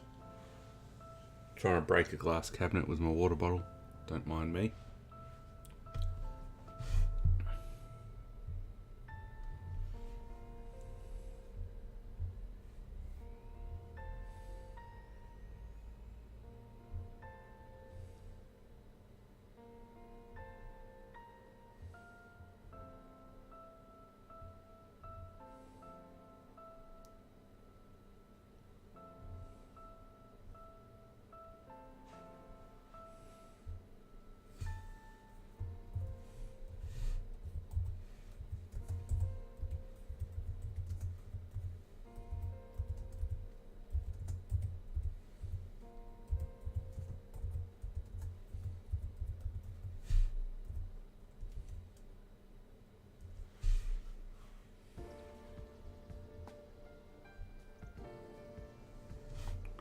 You're the guy that had the Rogue Trader book. I sort of played a couple of times. Didn't really get into it. Yeah, I didn't play any games until 3rd edition.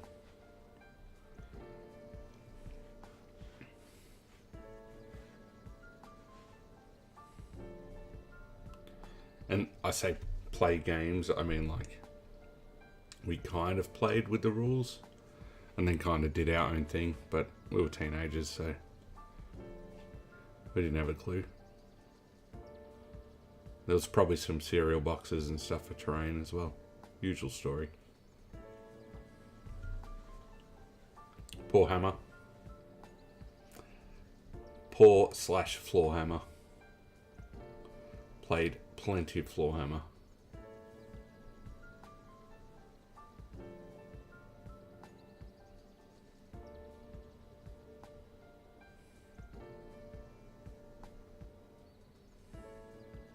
Yeah, that was kind of like 5th/6th edition for me. People were losing interest, and I just stopped having people to play with, and then I just kind of fell out of the hobby as well. But obviously I'm slightly younger, so I just missed that earlier stream of play. Yeah, I had some random other toys that I'd converted / painted up as proxies for things. Nothing wrong with a bit of paw hammer.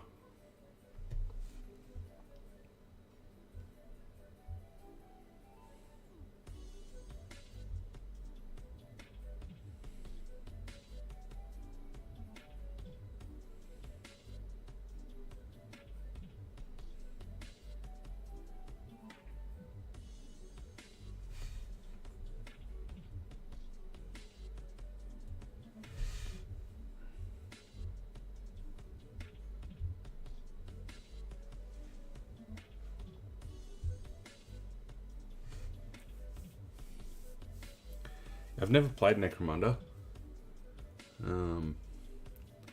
Yeah, the main things. I mean, back in the day, I played 40k, obviously, but I maybe in 2022, I got into that Warhammer Underworlds a fair bit.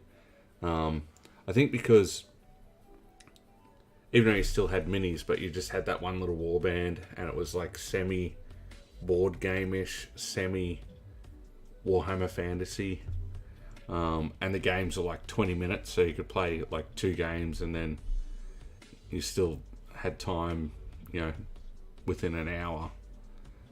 It was a little more palatable than trying to play big games of 40k.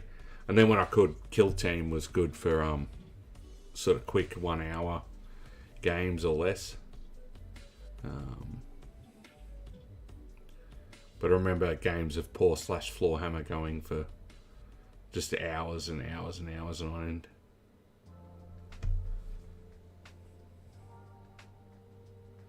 Halfway through a game, someone's mum calls. It's dinner time.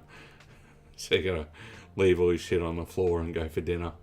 Come back and try and remember what you were doing. Good fun.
Everyone's gone quiet.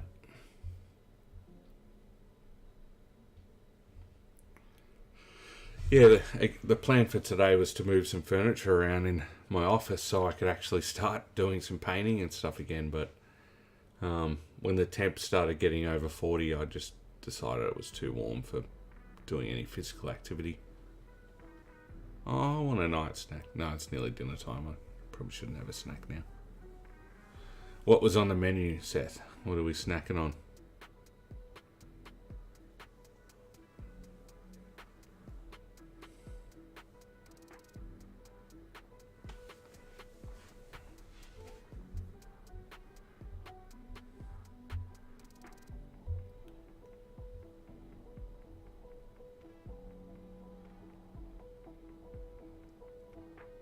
I'm thinking about going into Indy tomorrow.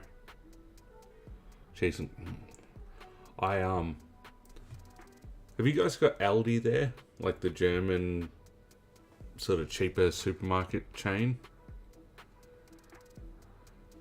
We the main two supermarkets here in Victoria, Coles and Woolworths, have been really price gouging lately, and they've been getting caught out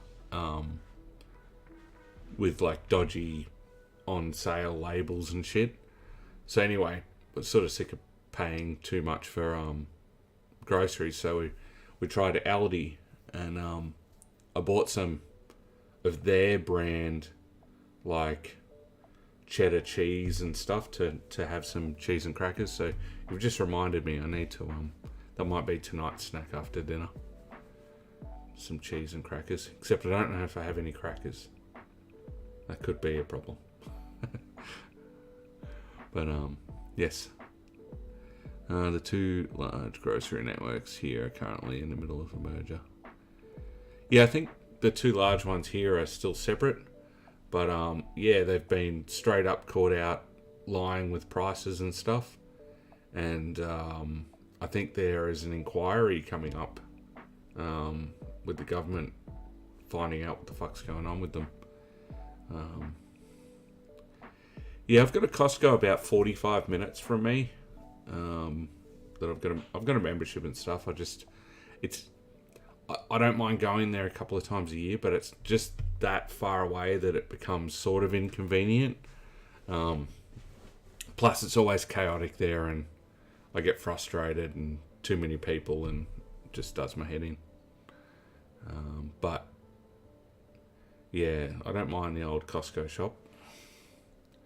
Costco shop during the week when all the weekenders aren't there is the time to go for us.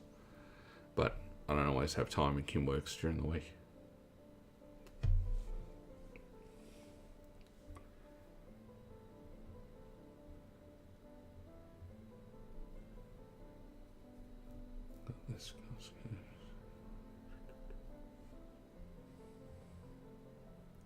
Sort of jack prices because of inflation. Yeah, they did, but the problem is that inflation's been dropped. As you say, inflation's been dropping. Prices haven't been dropping, but they'll have like a sale ticket that says, on sale $3.50, and then you lift the ticket, and the price that was there last week was $3. So the sale price is less than more than the actual standard price. So yeah, there's some parliamentary inquiry about it. We'll see what happens, but the social media stuff is likely to push them a little bit here, but I don't know what it's like in the States. So.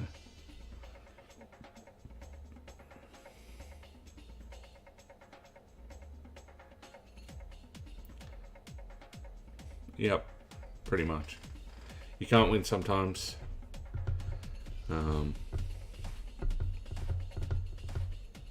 But yeah, there are alternatives. It's less convenient to go to the alternatives here.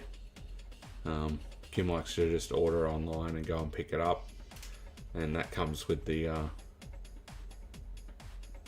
lazy tax, I guess. Where if you want to shop around and go to multiple places, you can save a lot of money, but it's a lot of effort and time on the weekend when you can't be bothered.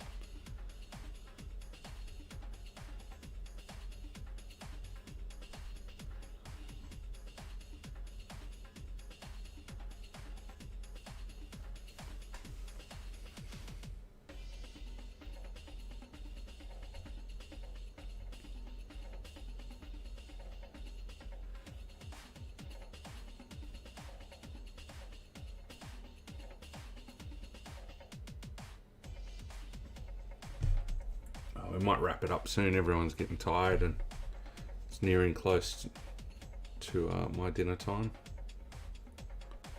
Haven't seen toilet paper goals. Toilet paper's settled a little bit here since but it's still at a premium more than it used to be. And it does go on sale here, but not very frequently. What's for dinner? I'm not sure. Sometimes Kim gets this like slow cooked pork burger kit. It's got like brioche buns, like a pulled pork. And you put some like carrot and some sort of green leafed veg in there and some cheese. So they're pretty good.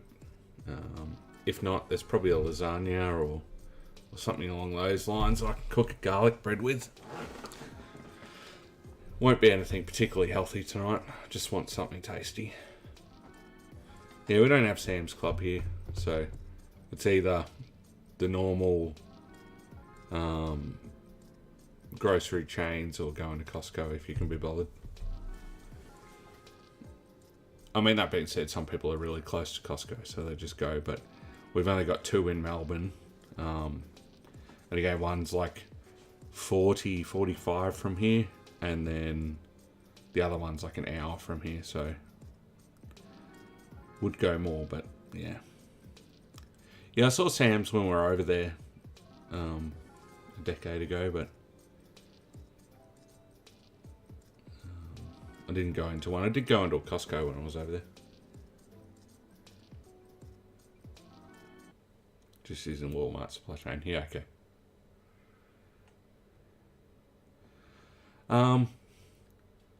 I think so. I don't recall though. They do randomly have different toys and stuff there. Yeah, I'm pretty sure I have seen Lego sets at Costco here.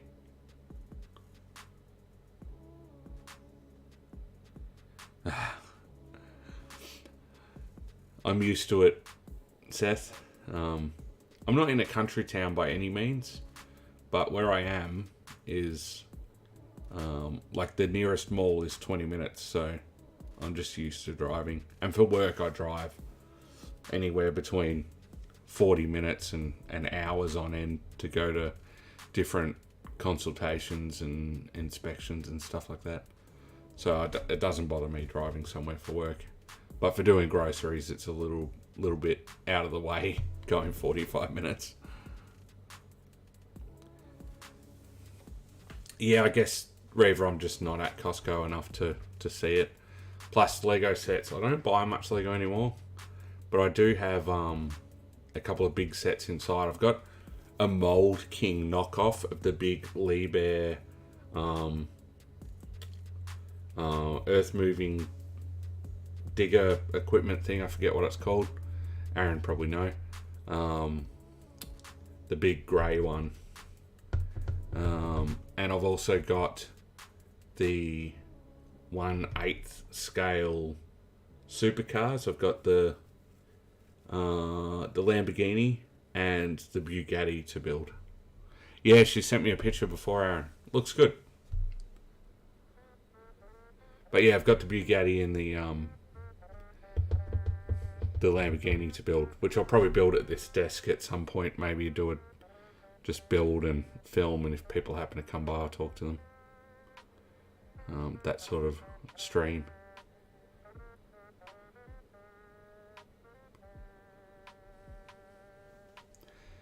Our Costco's, I don't know what Costco meat there's good, but a friend of mine eats heaps and heaps of like minced beef. And yeah, Costco, you can buy those like really big trays of it and just break it up and freeze it. Taste is pretty good.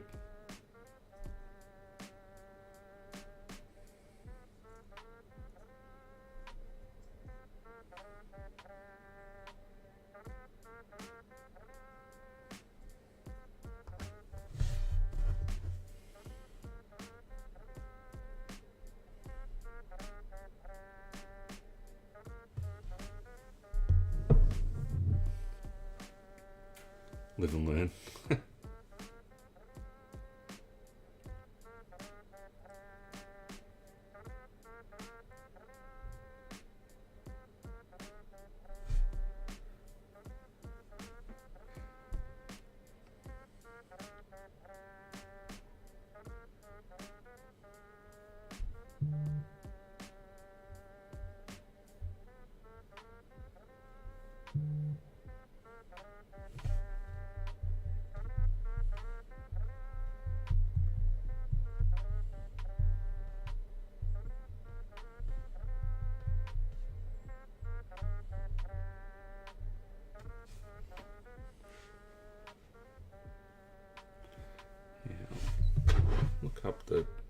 set I'm talking about. Lego.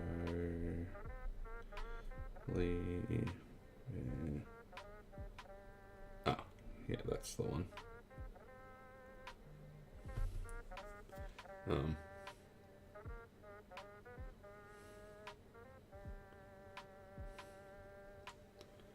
That's, I don't know if you can see, it's getting blown out with the white balance, but that Lee Bear excavator is the one I've got a Mold King knockoff. No, the R9800, Aaron. It was just too expensive. It was like 650 or 700 Australian dollars. I just couldn't justify it. So I just got the Mold King one just so I can do the build. It's probably a bit out of whack compared to the Lego one, but the supercars are the genuine ones, so they'll be pretty decent builds. I did the BMW motorcycle last year. That was a pretty fun build as well.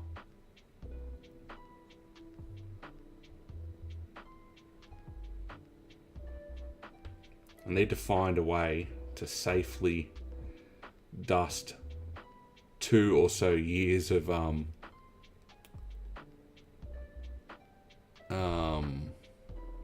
what's the name?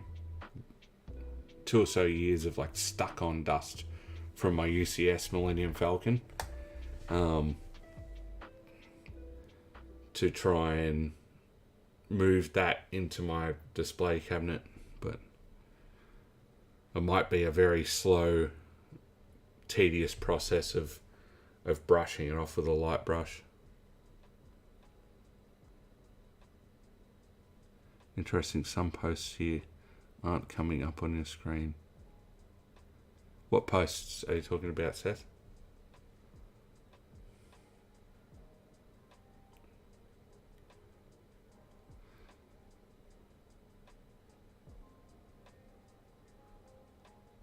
Yeah, it's a cool set, Aaron.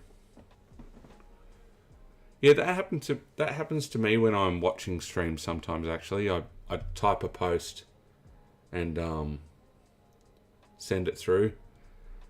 Sometimes I wonder if it's got like what it perceives as like swear words or bad words. I don't know if the chat settings are blocking things.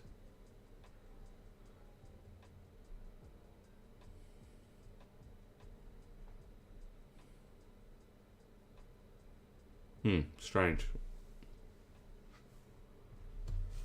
Let me check the chat settings.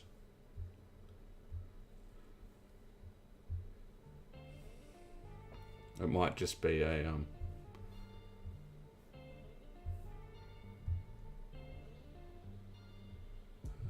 community moderation maybe.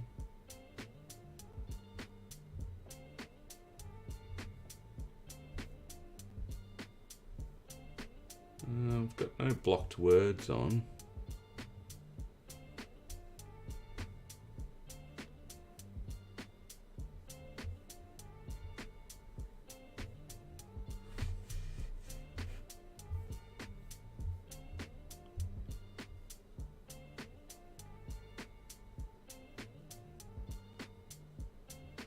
I think I've got links blocked on the chat though, because when I was talking to Chris about it, it's just better off not to have links, because you get bots just pop in and start putting shit in.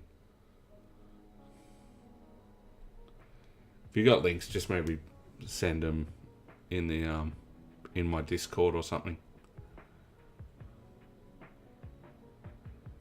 I think all you guys are still members of my Carnage Discord. Just pop the links in there. I posted about buying the Chinese Dragon Lego set.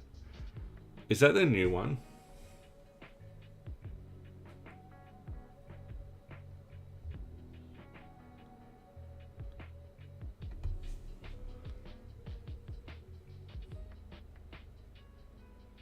I like the look of it too, but I haven't seen it yet. Sometimes we just, again, being out in Australia, we just get shit slower.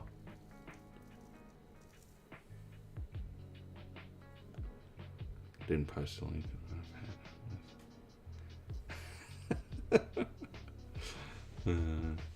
Send it to the Chris Corp, and we'll get one of our lawyers to look over it.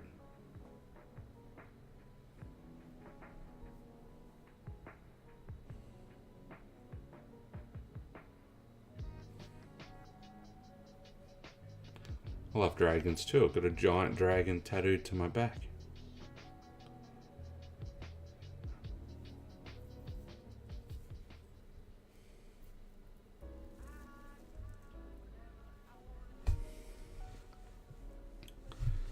Unfinished, I should say, but the outline and most of the colouring's done.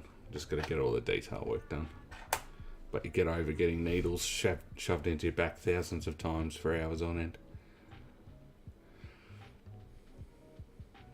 And it's expensive.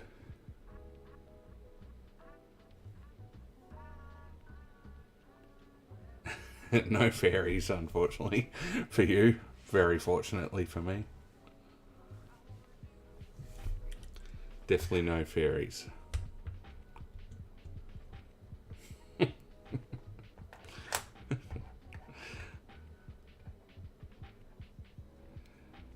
Asked if you ever seen Snipe and no, I haven't, Seth. Not at all. If you want to send me a link on Messenger or something, I'll have a look. I assume it's pretty funny.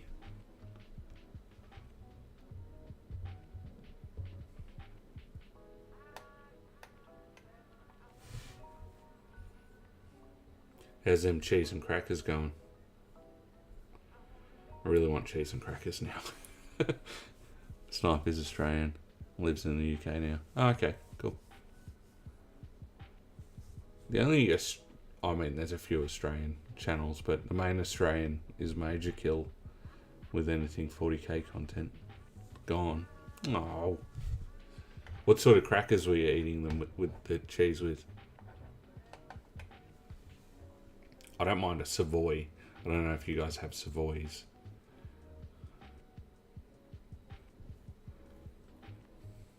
Sometimes just a plain water cracker is good too.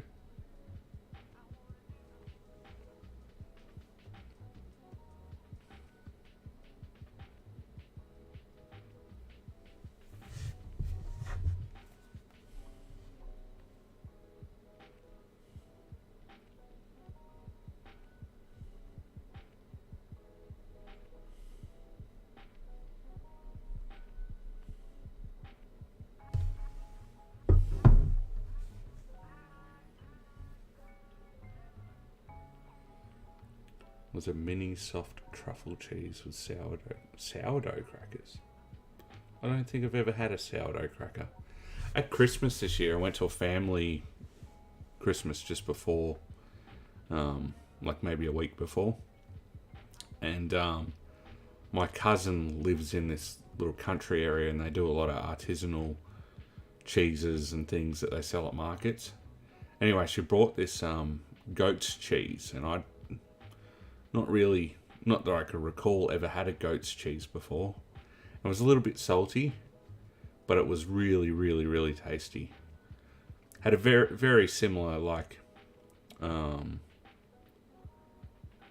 was like kind of halfway between like a cheddar and a Gouda in terms of what it looked and felt like the texture.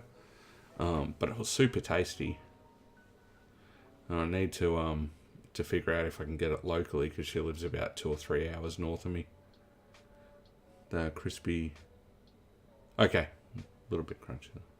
Do you guys have Savoy there? Savoy crackers in like a red box, maybe about that big?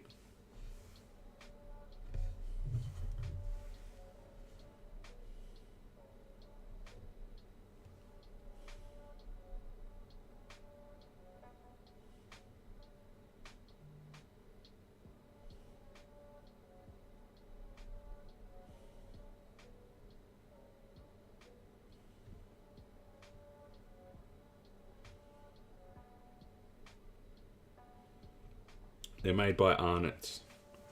This one.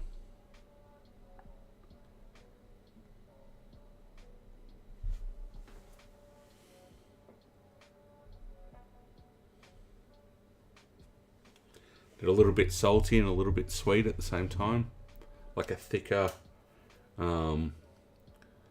like a baked type cracker. It's a bit airy. Okay, they're pretty nice. Maybe I'll Google what the American equivalent to Savoy is.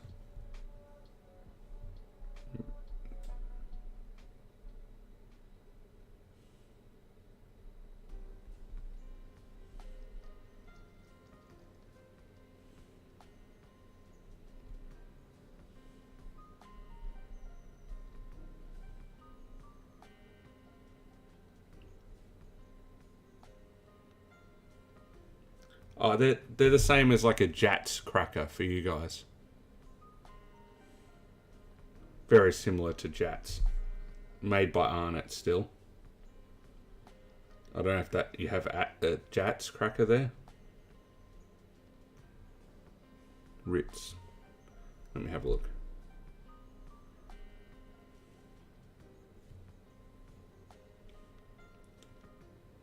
Yeah, very similar.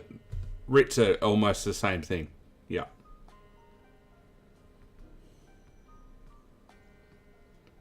Yeah, that same sort of thicker, like these ones, Reva.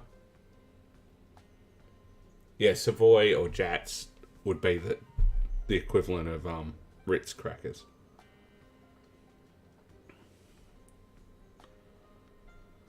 Butter round crackers, is that what you call them?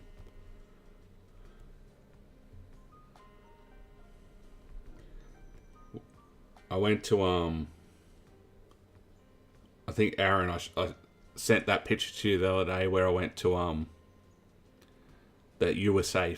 There's a shop called USA Foods, not far from here, and they just import a lot of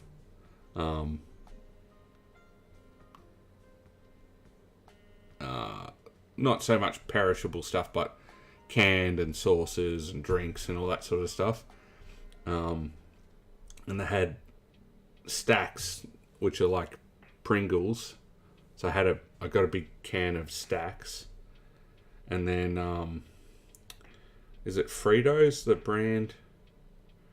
Fritos cheese dip. Oh yeah, and then I got this this Fritos cheese dip in the tin, which I'm sure is ridiculously... Oh, that's a bloody advertisement. This one, which I'm sure is really bad for me. But that with, like, essentially Pringles, they were called Stacks. Lay's maybe the brand. But dipped in that cheese sauce. Oh my god. So good. Again, incredibly bad for me, but it was nice for a treat. We don't tend to have a lot of that processed cheese sauce and stuff like that. Yeah, that's the next one I'm going to do. Aaron, grab a big bag of tortilla chips. We have a brand here called Mission that do really good tortilla chips. But yeah, that cheese dip isn't really available here in Australia, so there's probably something similar, but it wouldn't be as tasty because it won't have all the good ingredients like you guys have. Oh yeah, Mission. Yeah, those Mission corn chips or tortilla chips are really good.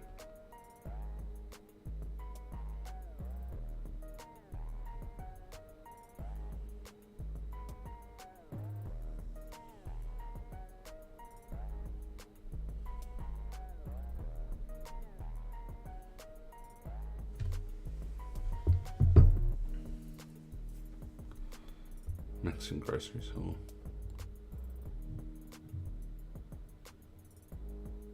I am not sure what that is, Aaron. White cheese. Ah, okay. Yeah, nice. That would be tasty.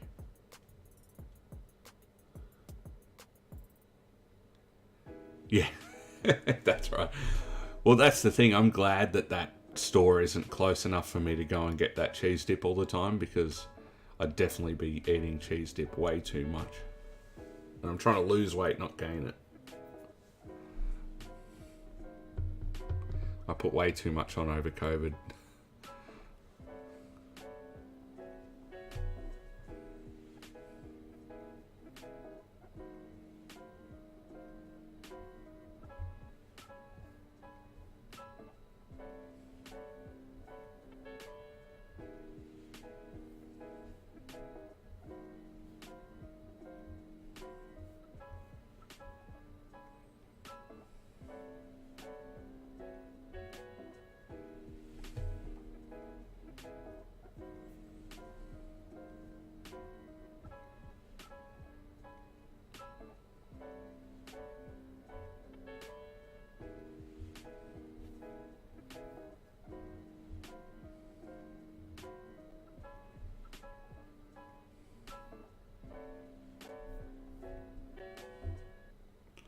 There's a Mexican restaurant here that looks like the worst from the outside, but the food is the best.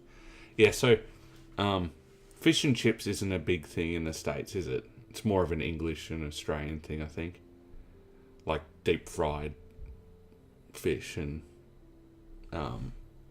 fries, I guess, for you guys. But big, thick fries, you know, like fish and chips. I don't know if you have it, but fish and chip shops in Australia are like that. When they look really shitty and old, they're usually really, really good. Like if you go in and like a good Chinese shop, if you go in and the backlit signs for the menu are all faded, it's clean but grimy.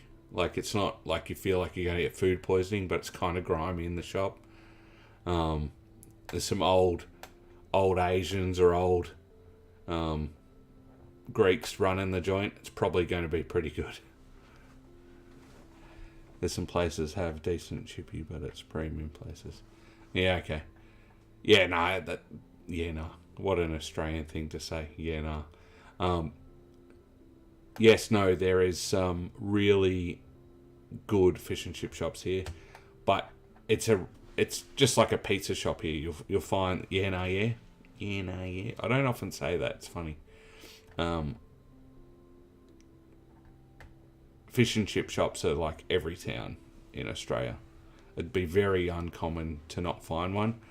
And if the town's really small, it'll be like a corner store, convenience store type thing, and they'll still sell fish and chips or pizza or Chinese or something. But fish and chips is a really good staple here.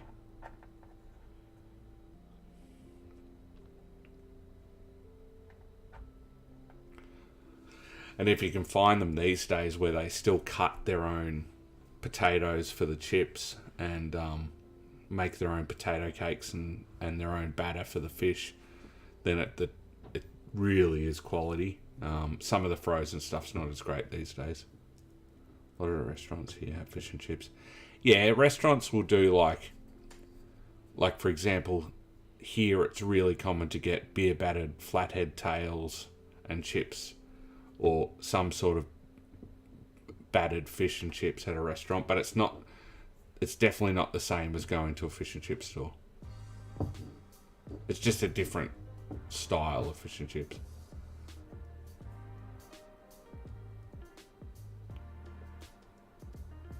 And fish and chips is a reasonably cheap food to get over here. Like $20 is feeding the whole family type thing.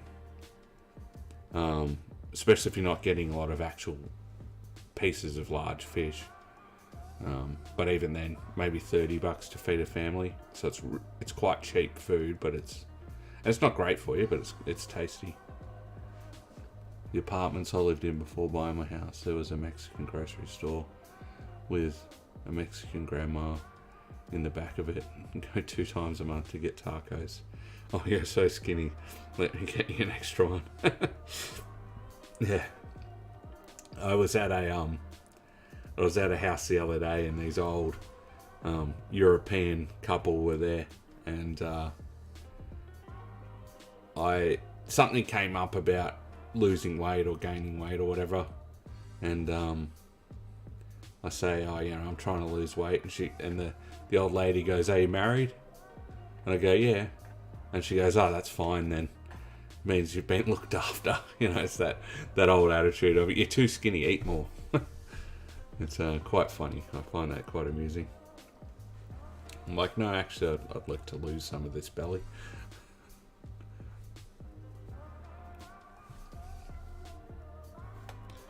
My ex, her grandmother was Maltese, so every time you'd walk in the house, she'd be like, eat, eat, eat, eat.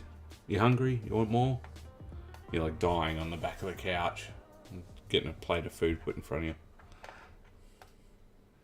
Good times.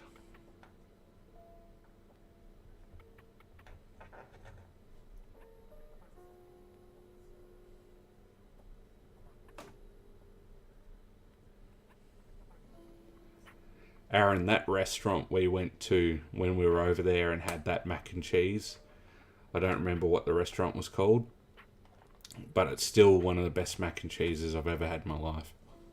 It was just so tasty. 4 cheese mac and cheese with bacon bits on top, served in the individual little baking dishes. Man, it was so good. I wish I could remember what the place was called. I don't know if you remember. It's been a while.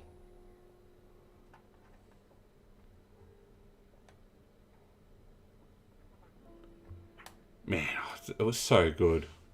I can't replicate it. Like, I make my own mac and cheese, which I really enjoy, but it's not the same.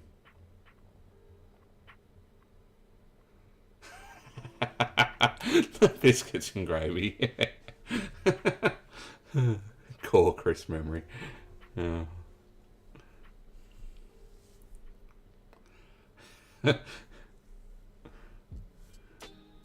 Yes, I still remember. You can tell the story if you wish.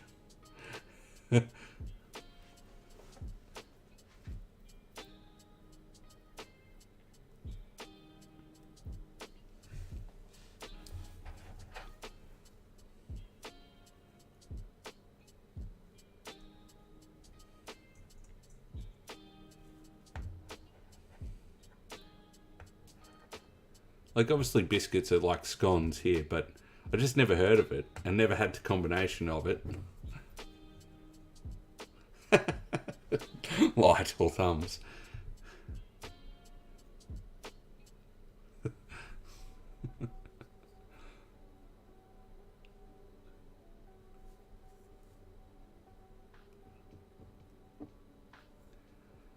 Yeah, definitely. When we were with you guys, it was the best food we had when we were over in the States, that's for sure. That like more country style foods. Like, it was good eating pizza and stuff in New York and poutine up in Canada, but the food when we were with you guys in Indiana was definitely the best food.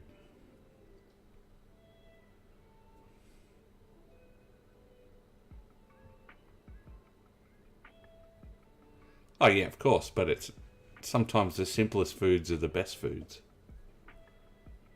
Again, like mac and cheese, like that, I make it at home where I just use like macaroni. I use a cheese. It's called a cheese spread or whatever, kind of like Philadelphia cheese, and butter, and that's it, and it's fucking tasty as. At the 07 Botcon, I got Popeye's chicken with a guy from Scotland, and he couldn't wrap his head around why it came with a scone. That was pretty much, yeah, Midwest cuisine. Yeah.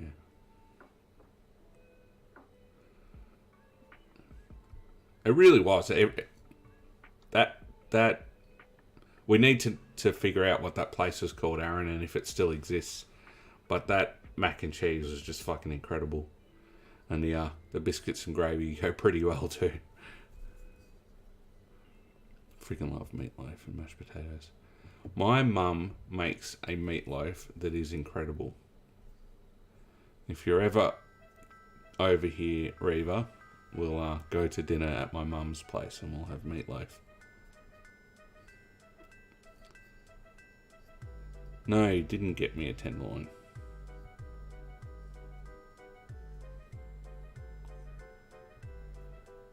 in hindsight, I would have it's not kangaroo meatloaf. In hindsight, I definitely would have allowed for more days at your place, but it wasn't completely my choice. I would have happily spent 2 weeks with you guys, but yes, the other one had some say in what we were doing. Flatten it the size of a dinner plate, fry it up. Yeah, that sounds really tasty.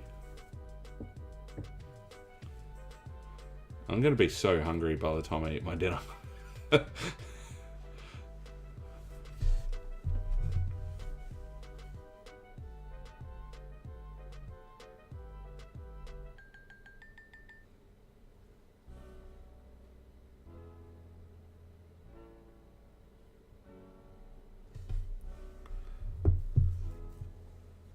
The other one. No, I'm talking about my ex-partner, Seth, when I say the other one.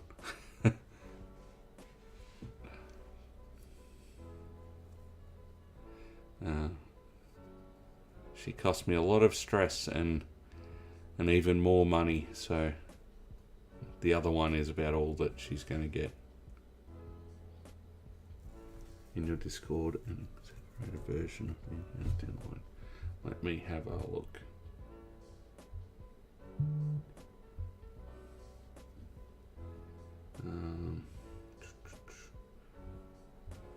Yeah, man. Obviously exaggerated, but that looks tasty. Aaron and Alfie were out this way a bunch of years ago. And we got Aaron drunk at a tiki bar. That was fun. Yeah, I bet it was funny.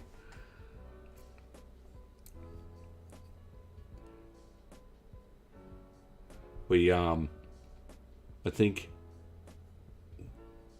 whenever it is, whether it's this year or next year, I hope it's this year, but it's likely going to end up next year. But whenever it is, and I make it back over there, we'll try and all meet up if it can be possible, and we'll have a good time,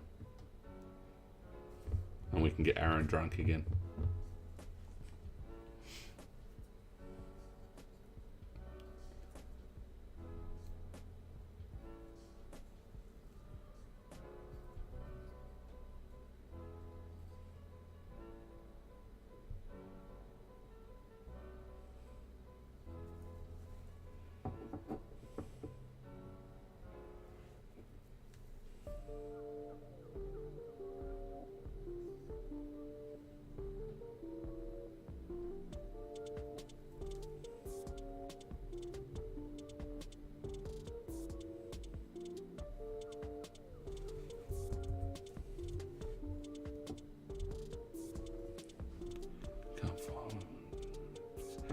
Yeah, it was like I'm pretty sure it was like a standalone building.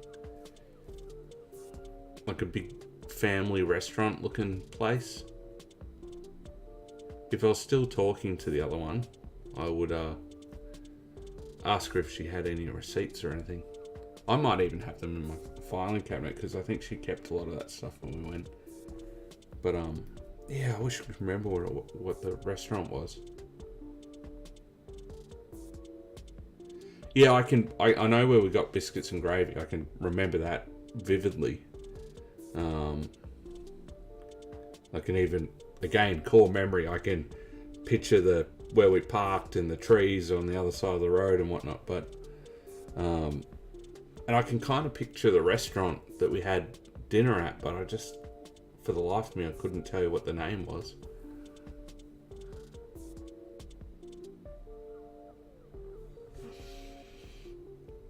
I mean, you would have suggested it. So if anyone's got an idea of what it might have been called, it's probably you.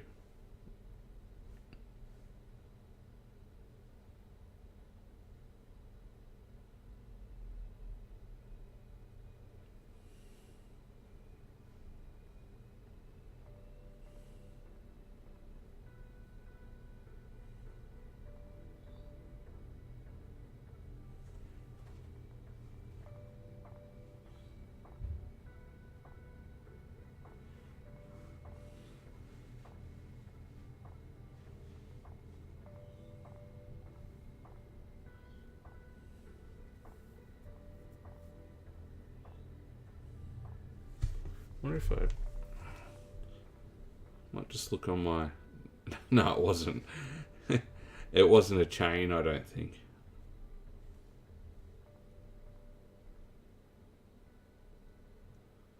Oh, not if, Reva, when. There won't be an if, there will be a when. I can promise you that.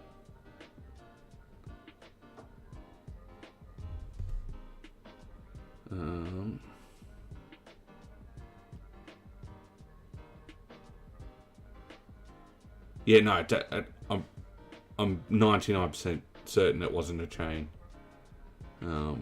It was very much like a family restaurant, like family run, very home style feel to it. I'm just gonna have a look through the photos from when we were over there and see if we... I don't recall taking a photo, but may have.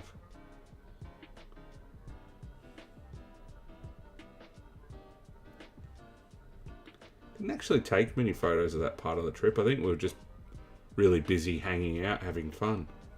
So we...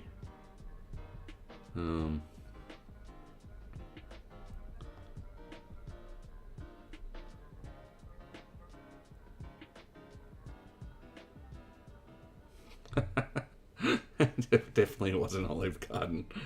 I have not eaten at Olive Garden.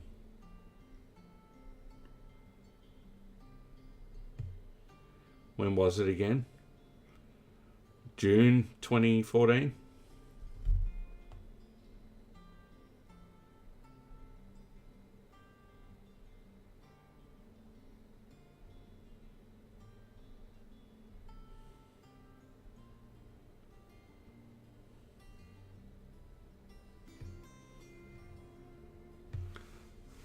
Because it was like maybe a week and a half or so, 2 weeks before TFCon in 2014.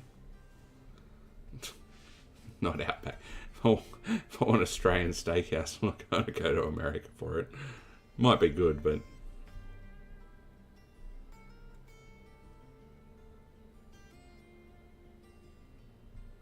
Yeah, I don't have any photos of it.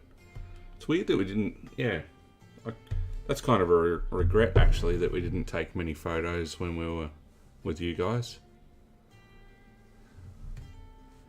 Outback Steakhouse. If I want Outback Steakhouse, I just cook a steak at home. I don't live in the Outback, though. No, I almost choked then. Good. Red Lobster, the Chester Bay biscuits are the bomb. Totally will remember that. 2 photos from TF.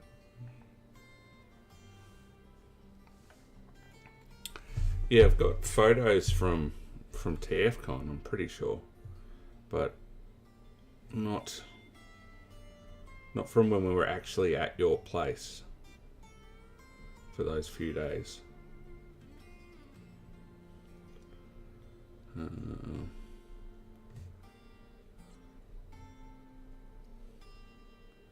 I've got a picture with Chris creeping in the back of my rental car. Not that he's here, but...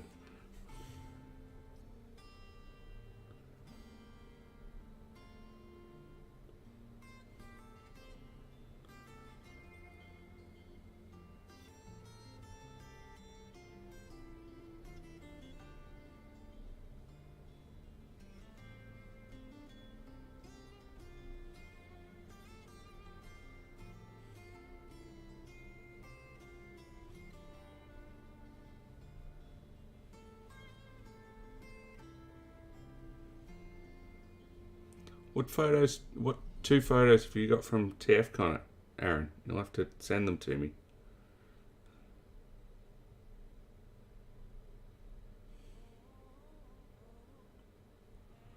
It's just so weird that you guys would enjoy each other's company instead of taking pictures.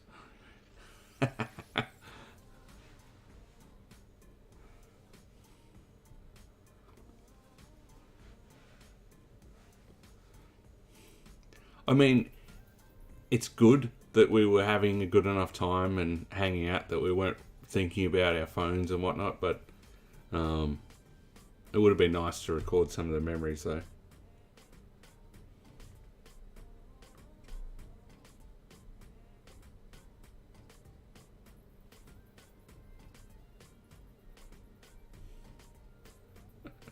I just found a photo that is not Aaron, but I remember I was walking around near the bar at TFCon and I saw a dude that looked like Aaron's brother. I don't know if you remember Aaron. I sent you I think I might have texted you the photo. I was you had a clone.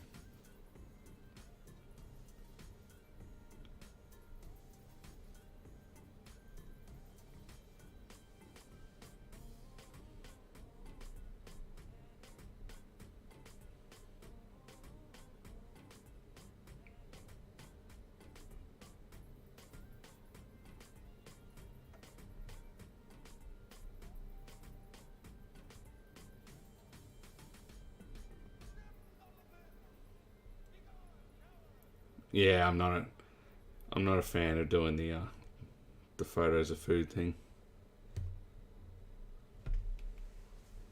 We meet most every year at TFCon now.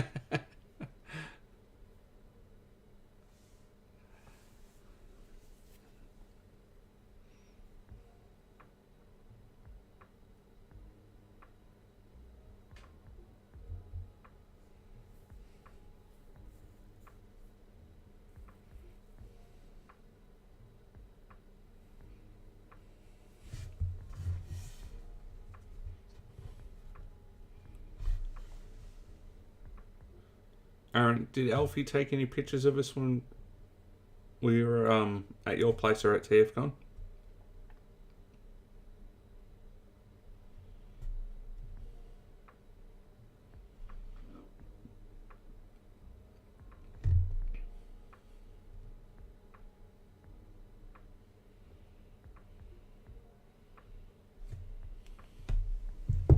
Oh, fair enough. Ask her if you remember, I guess.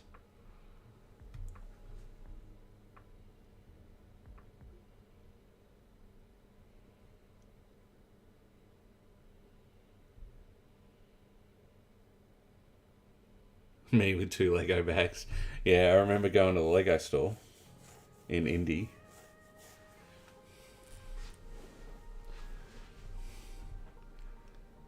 I bought Spaceship, and I bought the construction mech from the Lego movie.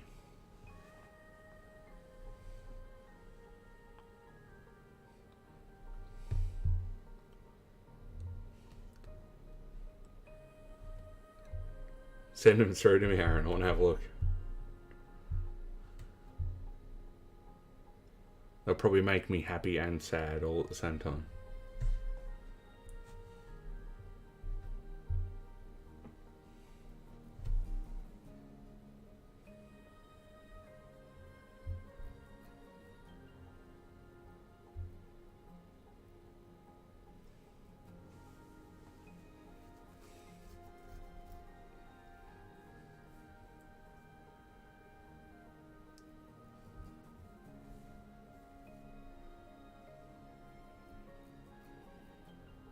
Yeah, that's definitely me. I even still have that shirt.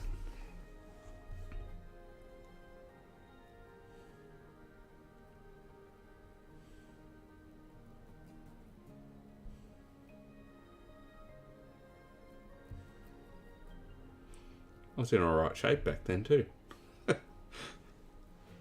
All of my friends are one hella far away. Yeah, Seth, I know it makes me feel a bit sad every now and then. At least we can talk regularly. I know where I'm talking on the stream, but we should jump on Discord more often and actually speak to each other. But not tonight, because we're all going to go soon. Is that the only picture you had, Aaron?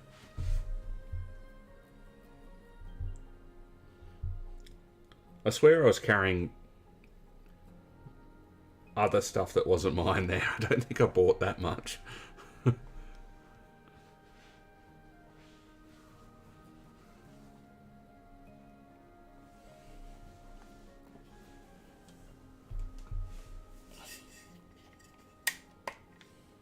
Oh, Seth's your friend.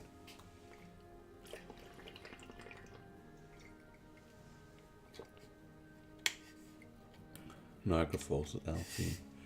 Death.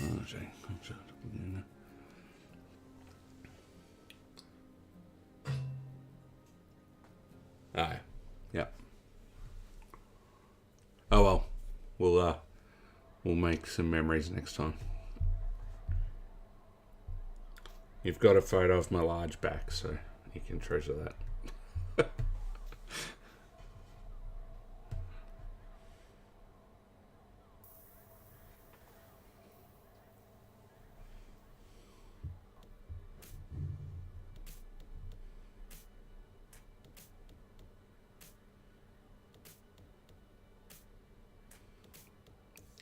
Yes, there's lots of photos of puppies.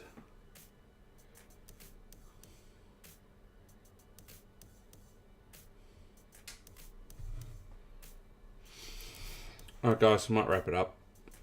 I want to go in and eat because I'm starving after talking about all that food. And I probably should spend some time with Kim.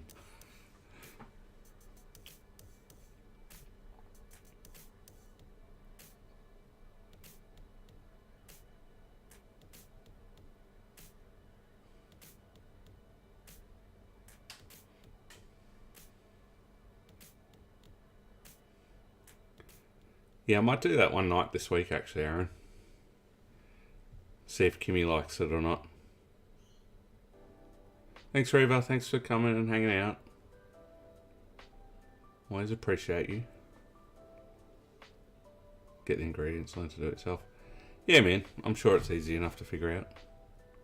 But I won't have that true taste to it if I make it here. I'm in the wrong hemisphere. Make that your business. See you, Seth. Thanks, man. Take care. Explode Aussie brains. Well, when you come over here, Aaron, you can teach me the proper way to make it. And then you can invest in said business. And we'll open chains everywhere. I'll enjoy my dinner. You have a good sleep, Seth. Thank you. Alright, night guys. I'll talk to you all later. I probably won't stream again during the week, but I'm sure I'll message Aaron and Seth at least during the week. I mean, Reva can talk to me too if she wants, but it's fine. Alright, see you guys.